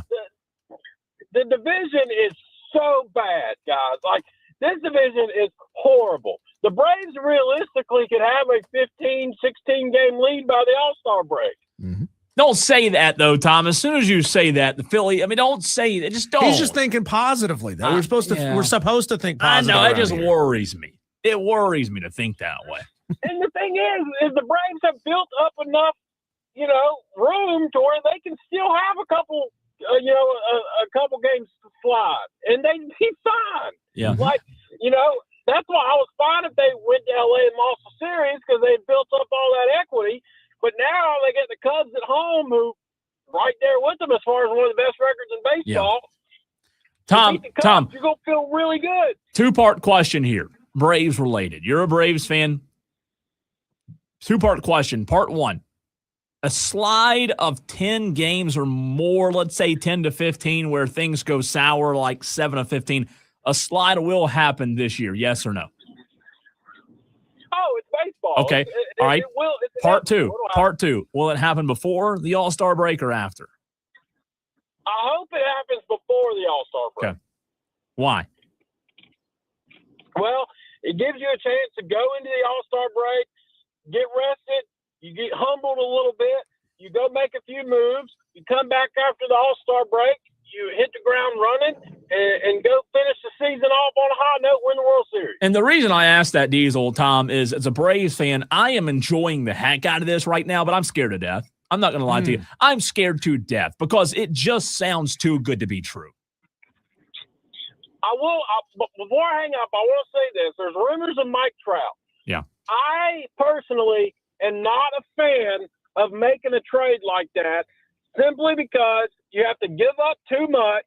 And Mike Trout, as generational talent as he is, he does not have the postseason success, nor does his resume show he can go a full year without getting hurt. If the Braves were to ever trade for Mike Trout, it would be a horrible move, in my opinion. Hey, Tom, last thing before we let you go here. Monty Lee apologized to the Gamecock fans over the weekend. Do you accept his apology? I mean, it ain't his fault. He's still apologizing. He says he's thanked the fans for showing up. He apologized for the way that it's gone, and he said it's going to get better. So do you accept the apology? I guess. Thanks, Tom. A couple of quick texts real quick before we get back to the phone lines on the Joy Law Firm text line. I missed this earlier. I guess I was coughing. Texter says, sounds like Cole's coming down with a Hanta. I have coughed more today than I normally do, but I don't think I am. When you take a week off from talking, I think you have to readjust to it a little bit. So maybe that's it. I'm going to go with that. Maybe it's illegal for me to ask this question, labor laws and such, but did you have to get any special shots in the rear end before you left the country to go to Nicaragua? No, I didn't have any. No malaria shots. No cod liver oil, nothing like that. Knock on wood, I've never had a problem with it. Keith and TR says, if anybody on this baseball staff is anywhere near the team next year, South Carolina fans need to riot. Texter from the 203. I can't read this text, but I can summarize. Texter says, the letter F, Clemson. That's how I feel about them. So we can read that. I thought you were going to say, I don't like the Tigers. Yeah. I mean, much more PG. Keith and TR says, Davo's the college equivalent of Bill Belichick. He is mediocre at best without generational quarterback play. Shots fired. Isn't every – I'm not defending Clemson on this. I promise you. I'm just responding to you, Keith. Isn't every college football team mediocre without generational quarterback talent? I mean, most of them, unless you're talking about Alabama during the Saban years, most of them are. I don't know. I don't know the answer to that, but I will tell you this. I do know for a fact that generational quarterback play helps. Who was the last college football team to win a national championship without someone who you would consider to be generational quarterback talent?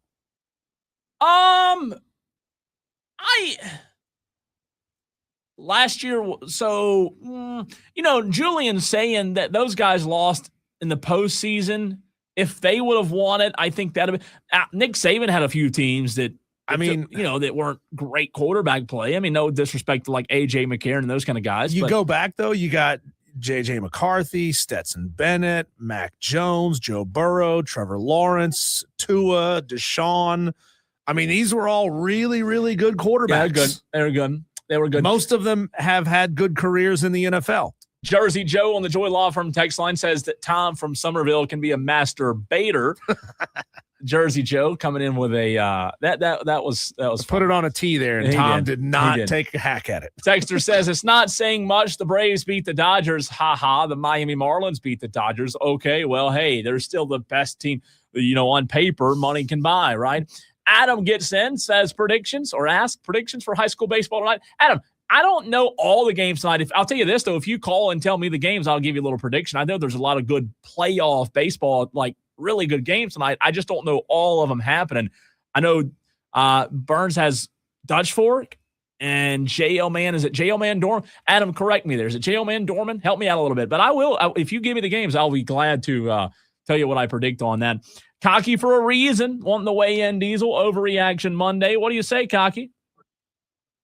I say if Tom will meet me up at Lake Bowen or Kiowee, I'll take as many freshwater minnows or shiners as he wants. If I meet him in Lake Murray, I'll go half, and if I have to go all the way down to Santee, he's got to pay me $100 to get down there. So, that's nice of you. Trying to make money. Yeah. Gamecock fans, y'all are just so nice, so kind. How are you going to transport that many shiners down there, Cocky?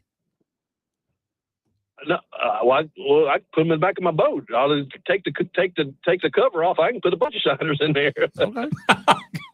So out of redneck. Good stuff. You got anything else for us, Cocky, for a reason? No. Hey, if Coach has to apologize to someone, it's not fans he's having to apologize, because a coach ain't never got to apologize to a fan. What do you mean by that? I'm a big fan. I'm gonna support the team. I supported the team when they was 0-20. Blah blah blah. He ain't gotta ask my forgiveness. He ain't gotta ask. I'm gonna support the team regardless, because I love the Gamecocks. You're just you're just a generational fan. You're just one of the generational talent. He is. He's cocky for a reason. He is. There's not always an excuse, but there's always a reason. Hey, have you had another steak since that giant steak that Cole bought you, or have you? Are you still savoring that 1.5 thick porterhouse? No joke. I haven't, because that spoiled the heck out of me. Can you cook? Do you feel like, and let's see how confident and cocky you are, cocky for a reason. Do you feel like you can cook us? Because I will admit to you, I kind of feel this way. Do you feel like you can cook a steak better than you can go get it at the nicest restaurant? Yes, I can. I do the steak I made that night is better than I've had at Hall's. Yeah. Hall's is good, but that steak I had that night was better. I put the compound butter on it, man. It was just so, oh my goodness. Yeah, I think I agree with you. Thanks for the call, Cocky. It does sound cocky, I know that, but I do believe, and again, people have to realize when you cook one steak, if you go home tonight, you're cooking one steak or two for you and your wife. Yeah. If you're in a restaurant, you're cooking hundreds of steaks. Anytime you've worked in a restaurant, when you cook food in a larger quantity, it is much more difficult to regulate, baby each steak like you're cooking it at home. And you're being asked to do it while everybody's sending orders in constantly, right? I mean, there's a steak chef who only focuses on the steaks, but they got orders coming in constantly. Could you take your delicious steak, or that steak that Cocky for a reason had, and could you cook it perfectly when 5 minutes in somebody else orders 3 steaks, and then 5 minutes in somebody else orders 3 more steaks. I mean, it's difficult. It makes a big difference. People don't realize it. I'll give you a good example. This past week in Nicaragua, the very last night, we did a big cookout for the staff at the mission home, right? And they brought their families. It was like 70 to 90 people, Diesel. So I did French fries. So I hand cut the fries, right, with a machine and fried them. Even with something as simple as French fries, when you're cooking for 70 people, it's much more difficult. And I found it out this week. Yeah. It's much more difficult to exactly, the way you want it done. It's hard because you're not able to baby every single thing. So yeah, I feel like I can cook a steak at home better than a guy at a steakhouse. However, like you said, I'm not cooking 50. Yeah. I'm cooking 1. It's a big difference. When you discover having a sous vide at the house, Cole, it'll change your life. A sous vide I'm not is opposed incredible. To it. I just am so hung up on cast iron that I agree. I'll try it. So have you ever heard of one? You know how it works? No, I do. Okay, yeah. So you're basically, you put it in a plastic bag and you seal it, and then you put that plastic bag in hot water, and the sous vide keeps the water at a certain temperature. I love that. And if you got the good ones, it'll beep at you and tell you, hey, this steak just hit rare. And then it'll hold it at rare for as long as you want it to, for like an hour or more. Yeah. And then you just got to take it out of the bag, throw it on the grill, and get a little char on the outside. Bam. You got a medium rare steak. Perfectly done. I'm not opposed to that. I'm not opposed to it. Again, I love cast iron. Dan B says my marinade plus green egg equals better steak than anywhere else. But, and again, like, I'm not saying anybody's wrong. You I believe I can make a better steak, but I'm telling you, and it's just like sports on a golf course. When you're in front of thousands, when you are in the kitchen and you've got 50 steaks coming at you, and now all of a sudden your attention is not on one. Just like if you're cooking at home and let's say you're cooking 1 thing versus 10 things. What happens when you start cooking 10 things? You burn something. Right. It's just people don't realize when you're cooking 1 steak, you can baby that thing just the way you want. That's also why you pay like $40, $50 for a really, really good steak at a really good restaurant, because you expect them to get it right. They're the professionals. To get them right. You do. You want to get them right. I show a little grace, but you do expect to get them right. Before we get to the phone lines, Adam gets back in on the text line. Joy Law from text line says, Boiling Springs, Malden. I would say Bowling Springs, but Spartanburg beat Bowling Springs over the weekend, Adam. So I don't know. Maybe I'll still go Bowling Springs tonight. Dorman, J.O. Man, playoff baseball. I'll go Dorman. They're hard to beat. Burns, Dutch Fork. I think it's going to be a really tough game for Burns. They lost to J.O. Man on Saturday. Dutch Fork took Dorman to extra innings. I think it's going to be tough. If Burns loses tonight, their season's done. They can win, but their bats have got to get going. Spartanburg, Blythewood. I like Blythewood. I think Blythewood's one of the best teams in the state. So a little high school playoff baseball before we go back quickly, Diesel, to Rick in Greer. What's up, Rick?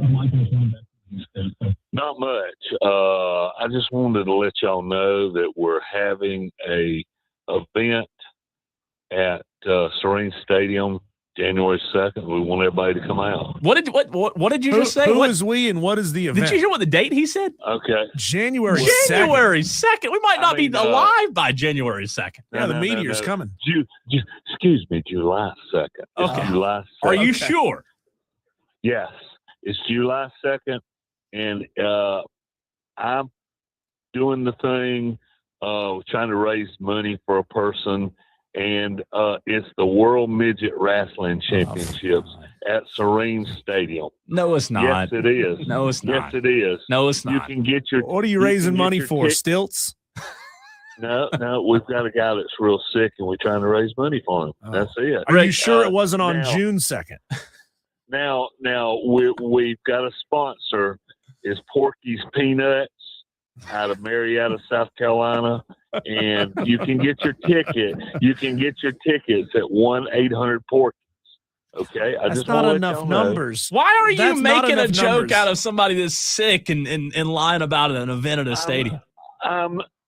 Check it out. It is an event at Serene Stadium. What's the number? We got 1-800-Porky's. Porkeys. That's 7 numbers. So yes, it's enough numbers. Thank you very much. What Cole's calling it live on the air.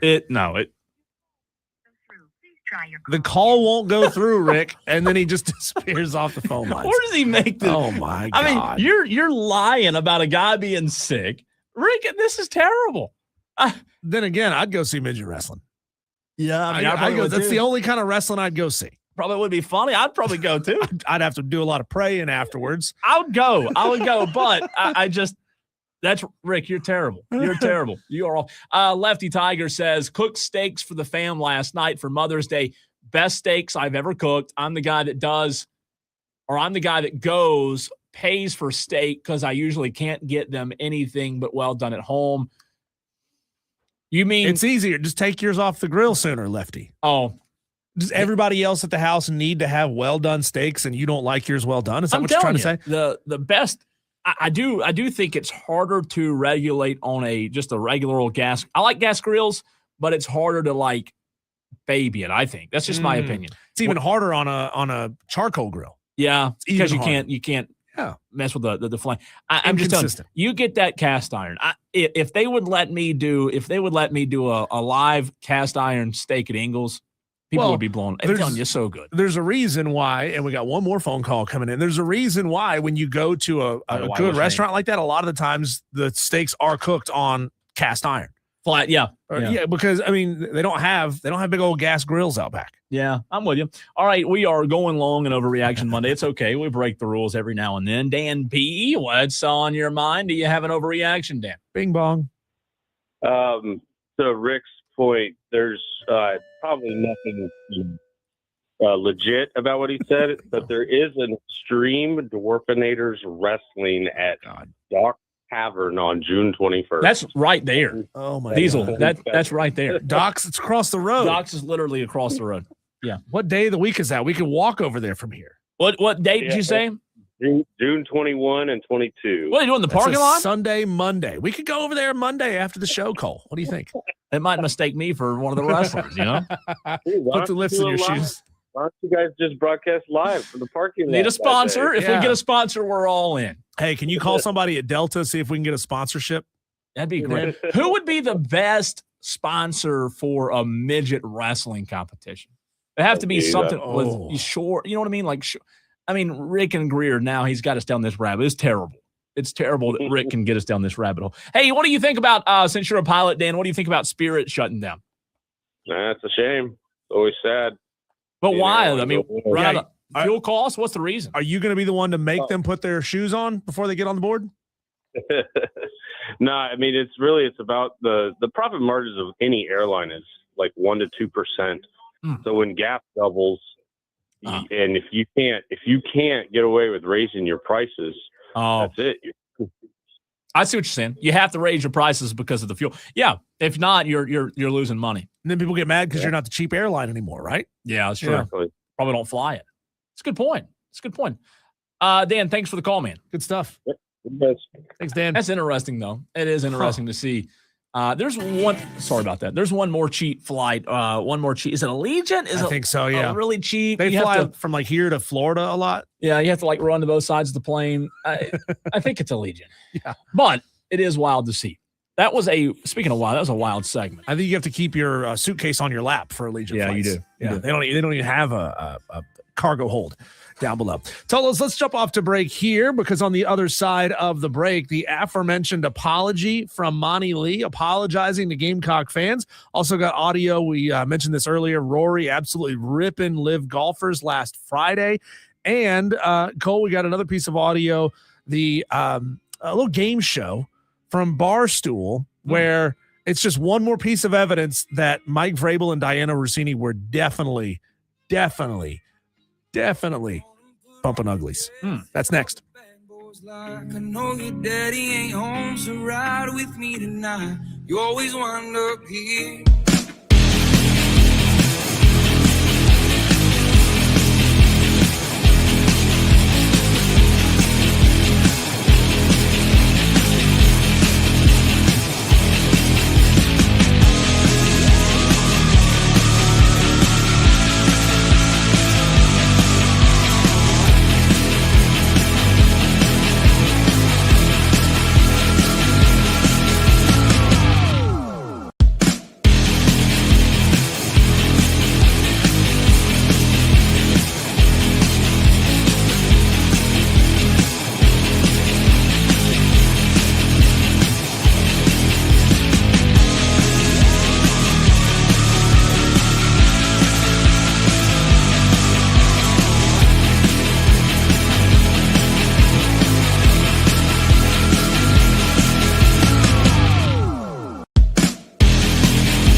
Tolos, you've heard us talk all show long, and we've had a blast now that the band is back together. But I want you to hear a little bit from the folks that are actually out there playing and coaching and doing the thing, Cole. It's an audio blitz. Yeah. I went wrong segment there with the boss. It's okay.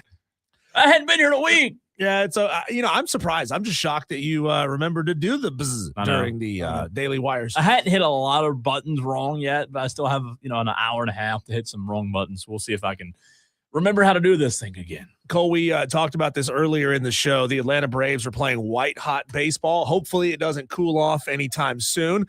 But here's what it sounded like when Matt Olson hit career home run, number 302. This was in the top of the ninth last night when it seemed like, oh, crap, maybe the Dodgers are finding life here late. Matt Olson said, no, we're going to slam that door shut. 13 years where a starter is still out there. Matt Olson, right center, well struck. There it goes. 14 now on the year for Matty O. That's like the most nonchalant home run call. Top of the ninth, Thank goodness it wasn't like you say nonchalant. It felt relaxed, Yes. And I think it was it Muncy? I think it was Muncy who had just hit a home run for the Dodgers. So yeah, I think it made it 5-2. You kind of were starting to get not like worried, but like, oh God, just please end this thing. Well, but Matt Olson, Drake Baldwin, both yesterday, man, they were just big yesterday. Don't have the audio of the play here, Cole, but how about Eli White taking a wall to the face? That's the best play of the game. I mean, Muncy came in, and they were talking about him like, hey, he's a home run hitter. He's going to be looking to hit this thing out of the ballpark. It was bases loaded when he was up to bat, and he hit one what would have been basically like a foot short on the wall of a home run if Eli White hadn't used the wall to slow him down at a rapid rate. No, that was an exceptional play. Incredible. Like, da-da-da, like type play. That was Eli White's been really good. I was curious if Eli White was going to get up after that because he went face first. If you watch the slow-mo, it was gnarly. He's from the upstate. Of course he's going to get up, man. He's from right here in the upstate.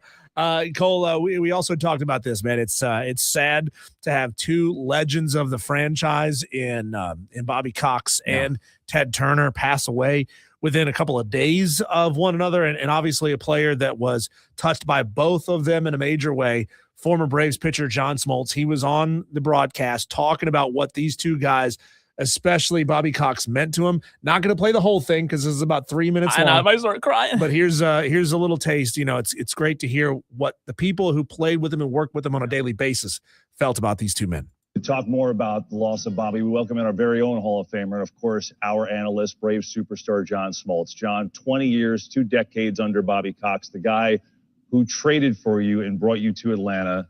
First of all, our condolences. I know this is a hard day for you, but just take us back to that time and your relationship with Bobby. Yeah, I mean, he was everything. He traded for me, and that was a big trade back then, and certainly I needed to do my bargain, do my end, but then he managed me into the pitcher that I became. There's no single person who had a bigger impact on my career than Bobby. And, most people forget that it wasn't just all great seasons that I had. He had to endure the ups and downs of my career, but he believed in me. And in 1991, when I was 2-11, and everybody called for me to be either shipped out or put in the pen, Bobby stuck with me, and he knew I'd turn it around. And without that kind of boldness, and he was a player's manager, you hear that a lot, but you don't really understand what a player's manager is. It doesn't mean it's a country club. It means he respects you as a man. He knows that if you can respect his 3 simple rules, then he's going to be able to lead you. And he was a leader of men. And sad day, sad week. Ted Turner, who was one of the greatest owners of all time. And I'm just telling you, I never wanted to go anywhere else. That's why I stayed 20 years, and all the contract negotiations I had and chances to go other places. I wanted to play for Bobby. You hear that, Freddie? You hear that, Freddie? I'm sorry. I'm sorry. Yeah, no, you're absolutely right. I mean, show the appreciation for the franchise that gave you everything you wanted, right? Yeah. Instead of instead of just, pretending like you're not really paying attention to the negotiation process the way Freddie Freeman claimed that he would. That's good audio, by the way. It's great. That's good. Kind of emotional, but I love that. Do you know what team John Smoltz was on before he was a Brave? Wasn't Seattle, was it? Mm-mm. I don't know why I thought Seattle. He was only with this team for 2 years. He was drafted in 85 by blank, and then blank traded him to the Braves. No. I wouldn't have known this I don't either. know why I thought Seattle. I wouldn't have known this either. He was a Detroit Tiger. No, I didn't know that. Yeah. Could you imagine John Smoltz as a Detroit Tiger? No, I don't want to imagine that either. I don't want to think about Cole, let's play this audio here. This is Cade Klubnik on last season and the adversity that he faced and how it is made him a better quarterback, a more mentally tough quarterback. And he's going to have to be mentally tough because he's going to the Jets, and there's going to be a lot of tough times ahead with the Jets. But here he is talking about what they dealt with. In my mind, I'm a winner, and I don't mean that in a boastful way. I think that that's the mentality you have to have as a quarterback, and I think that my resume has kind of showed that as well. And but this past year, we didn't win as much. We started out the year 3-5 at Clemson. It's a tough place to be. It's a really tough place to be. And with my senior year, 19 guys coming back on the starters coming back, and huge aspirations and dreams that we had as a team. And we didn't really fulfill those. And, battled 2 major injuries throughout the year, sitting there 3-5 with all of our dreams and goals out the window, and kind of had to look in the mirror and look to my teammates and say, this is bigger than us. This is going to be special though, and end up, turning that thing around, going to win 4 straight wins at the end of the year, and pretty much limping onto every game, taking the elevator up to meetings every day, and because you can't walk up the stairs, and shooting it up. And for me, I think that I really learned how to truly face adversity and just attack it. And I think because of that, I'm really thankful, because if I would have gone and had the exact year that I dream and work for, I don't think I'd be prepared as much as I am now, because I learned really how to face that adversity and get up every single day, even though the end goal that I was chasing originally isn't there anymore. I mean, we said it when he was drafted, right after the draft. I love this situation for him in the sense that he has the ability to rise up the depth chart very quickly there in New York, assuming they don't trade for Russell Wilson. I mean, that was out there as a possibility last week. But I think there's a good chance we see a lot of Cade Klubnik this year. Yeah, I think so. And I don't have a huge issue with anything he said there. I mean, when you lead off with like, I'm a winner, it kind of it can sound cocky, but I think he did a good job of explaining himself there. And, nothing he said was wrong, in the sense of like, sometimes those can be the best teachers for you, when you do go through. I mean, we've all been through things in our life that have helped us become better people. And usually in life, it's the hard, the difficult that makes you a better person, not the good, right? Winning a national championship really doesn't, I'm not saying it doesn't help you as a person. It doesn't transform you the way you can be transformed when you're going through the fire that they went through. So I don't disagree with anything you said. It just, the NFL's a different beast, and we'll see if that mentality I hope it does, man. I hope it does. Speaking of going through the fire, Cole, here's that audio of Monty Lee apologizing to Gamecock fans for the way the back end of the season has gone. The first message that I would give them is thank you so much for continuing to support the players, even in a really tough season. It says a lot about our fan base when you keep showing up and you keep pulling for the players. And the second thing that I would say to them is I'm sorry. I'm sorry, because I'm a part of this. So, and look, I try to be as accountable as I can be, and we're doing our very best. We're doing everything we can, but it hasn't been enough, Phil. That's the bottom line. I'll take accountability for that. I'm sorry that we haven't been able to be more consistent. We've had our moments, and we've had some games here this year where we've brought a lot of joy and excitement to the fan base. But look, over the last couple of weeks, it's been really, really hard. And I'm sorry that we haven't been able to find a way to win some games for them. And I would tell them that, like, it's going to turn. Whoever the next leader is of the program will find a way to make this program better and get this program back to where they want it to be. And I just hope they keep showing up, keep pulling for the players, and eventually it'll turn. And it's understandable why he's a likable guy, why he keeps finding himself in this position, high-level position at programs. And, you know, he apologized 3 different times. Well, he should have, number one. I don't take the stance. Who was it earlier? Cocky for a somebody said he doesn't have anything to apologize. I think it was Tom. I think it was Cocky. One of those. Cocky. Said he didn't have anything to apologize for. I disagree. I think he's had a lot to apologize. Let's not act like Monty Lee hasn't had his hand in the cookie jar for the past seasons. How many ever years he's been? Sure. He's been on staff. He didn't just walk in the door yesterday. No, he's been on staff. I know he's not the head guy, and I get it. Being the head guy is a lot different. You're making decisions as the head guy that you're not making as the hitting coach. I get that. But he is to blame. Like Rooney, Lee, all of them have to take responsibility. And Maneri too. Like, obviously he's gone, but I think it's interesting. He was very adamant there. He knows he's not going to be the next head coach, right? Last piece of audio, as we're running a little bit long in this segment called This Is. It's from a Barstool Family Feud television game show. A whole bunch of people are on it, like 6 or 7 people are on this call. Mike Vrabel is on it. Diana Rossini is on it. You'll hear Mike answer the question in the last 5 seconds or so of this clip. But it just keeps piling on the mountain of evidence that these two were hooking up. Diana, tell me something a man might do to get a woman in the mood. What? Kiss her. Kiss her. Do we have kiss her on the board? Good answer. Not sure how she knew. Best answer. Not sure how we knew. It's a little bit lopsided. A little bit. It seems a little unfair to me, but okay. We're gonna play. You're gonna play. Who's up? Football. I feel like this is good advice for you guys too. I think I'm up. I'm paying very close attention. This is real audio. Yeah. So excited. So how do you get God. a woman in the mood? Diana says kiss her, and then at the tail end, you hear Mike Vrabel chime in and say, I'm paying very close attention. All right, PFT. So excited. That's why I said that about it being real. Like, it almost there's just no way at I'm this paying point. very close attention. Dear God, this is unbelievable. It's like these two were the worst at hiding that they were dating. A couple of texts we missed. Eric from Boiling Springs got in a few minutes ago when we were on the midget wrestling. Thanks to Rick. He said, Cole, you missed the midget wrestling in Boiling Springs last week at Willie Taco. I didn't go, but cars were everywhere. The 1 week of the year I'm out of the country, they have midget wrestling in Boiling Springs. And I went there. I mean, come on. Are you kidding me? Lefty Tiger says best midget wrestling sponsor would be M&M's.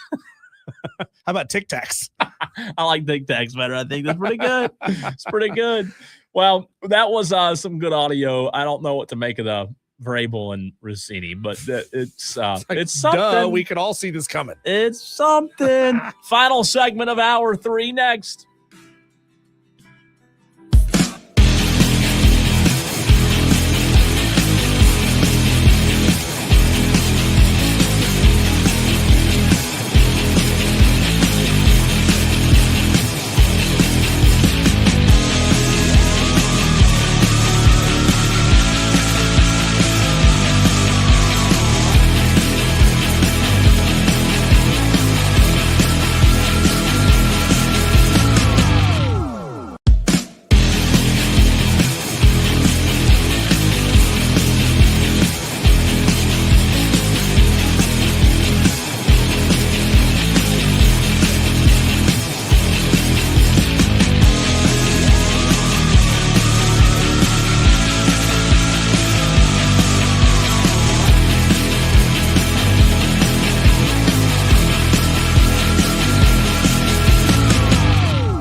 Final segment of hour number 3 on the Fan Upstate. He's Diesel. I'm Cole Bryson. So good to be with you, Tolos. Good to be back. It was a good trip, a hot trip, Diesel. I had every day. It was about 102 in Nicaragua. Equatorial. Whoo, you talk about heat. I have made a pledge. I'm never going to complain about heat in South Carolina ever again. Not even in Columbia, because they talk about Columbia being like the gateway to hell because it's so hot. It does get hot in Colombia, but being down there near the South America, it's hot. Yeah. It is hot. So is it like, imagine Colombia, but it rains every single day, so the humidity is crazy Humidity's high too? bad. Humidity's bad. At night, it's like 85, 86. I'm sure they got air conditioning, right? We do. At our mission. Okay. Because they realize Americans wouldn't go there to help out if they didn't have Probably AC. so. Probably so.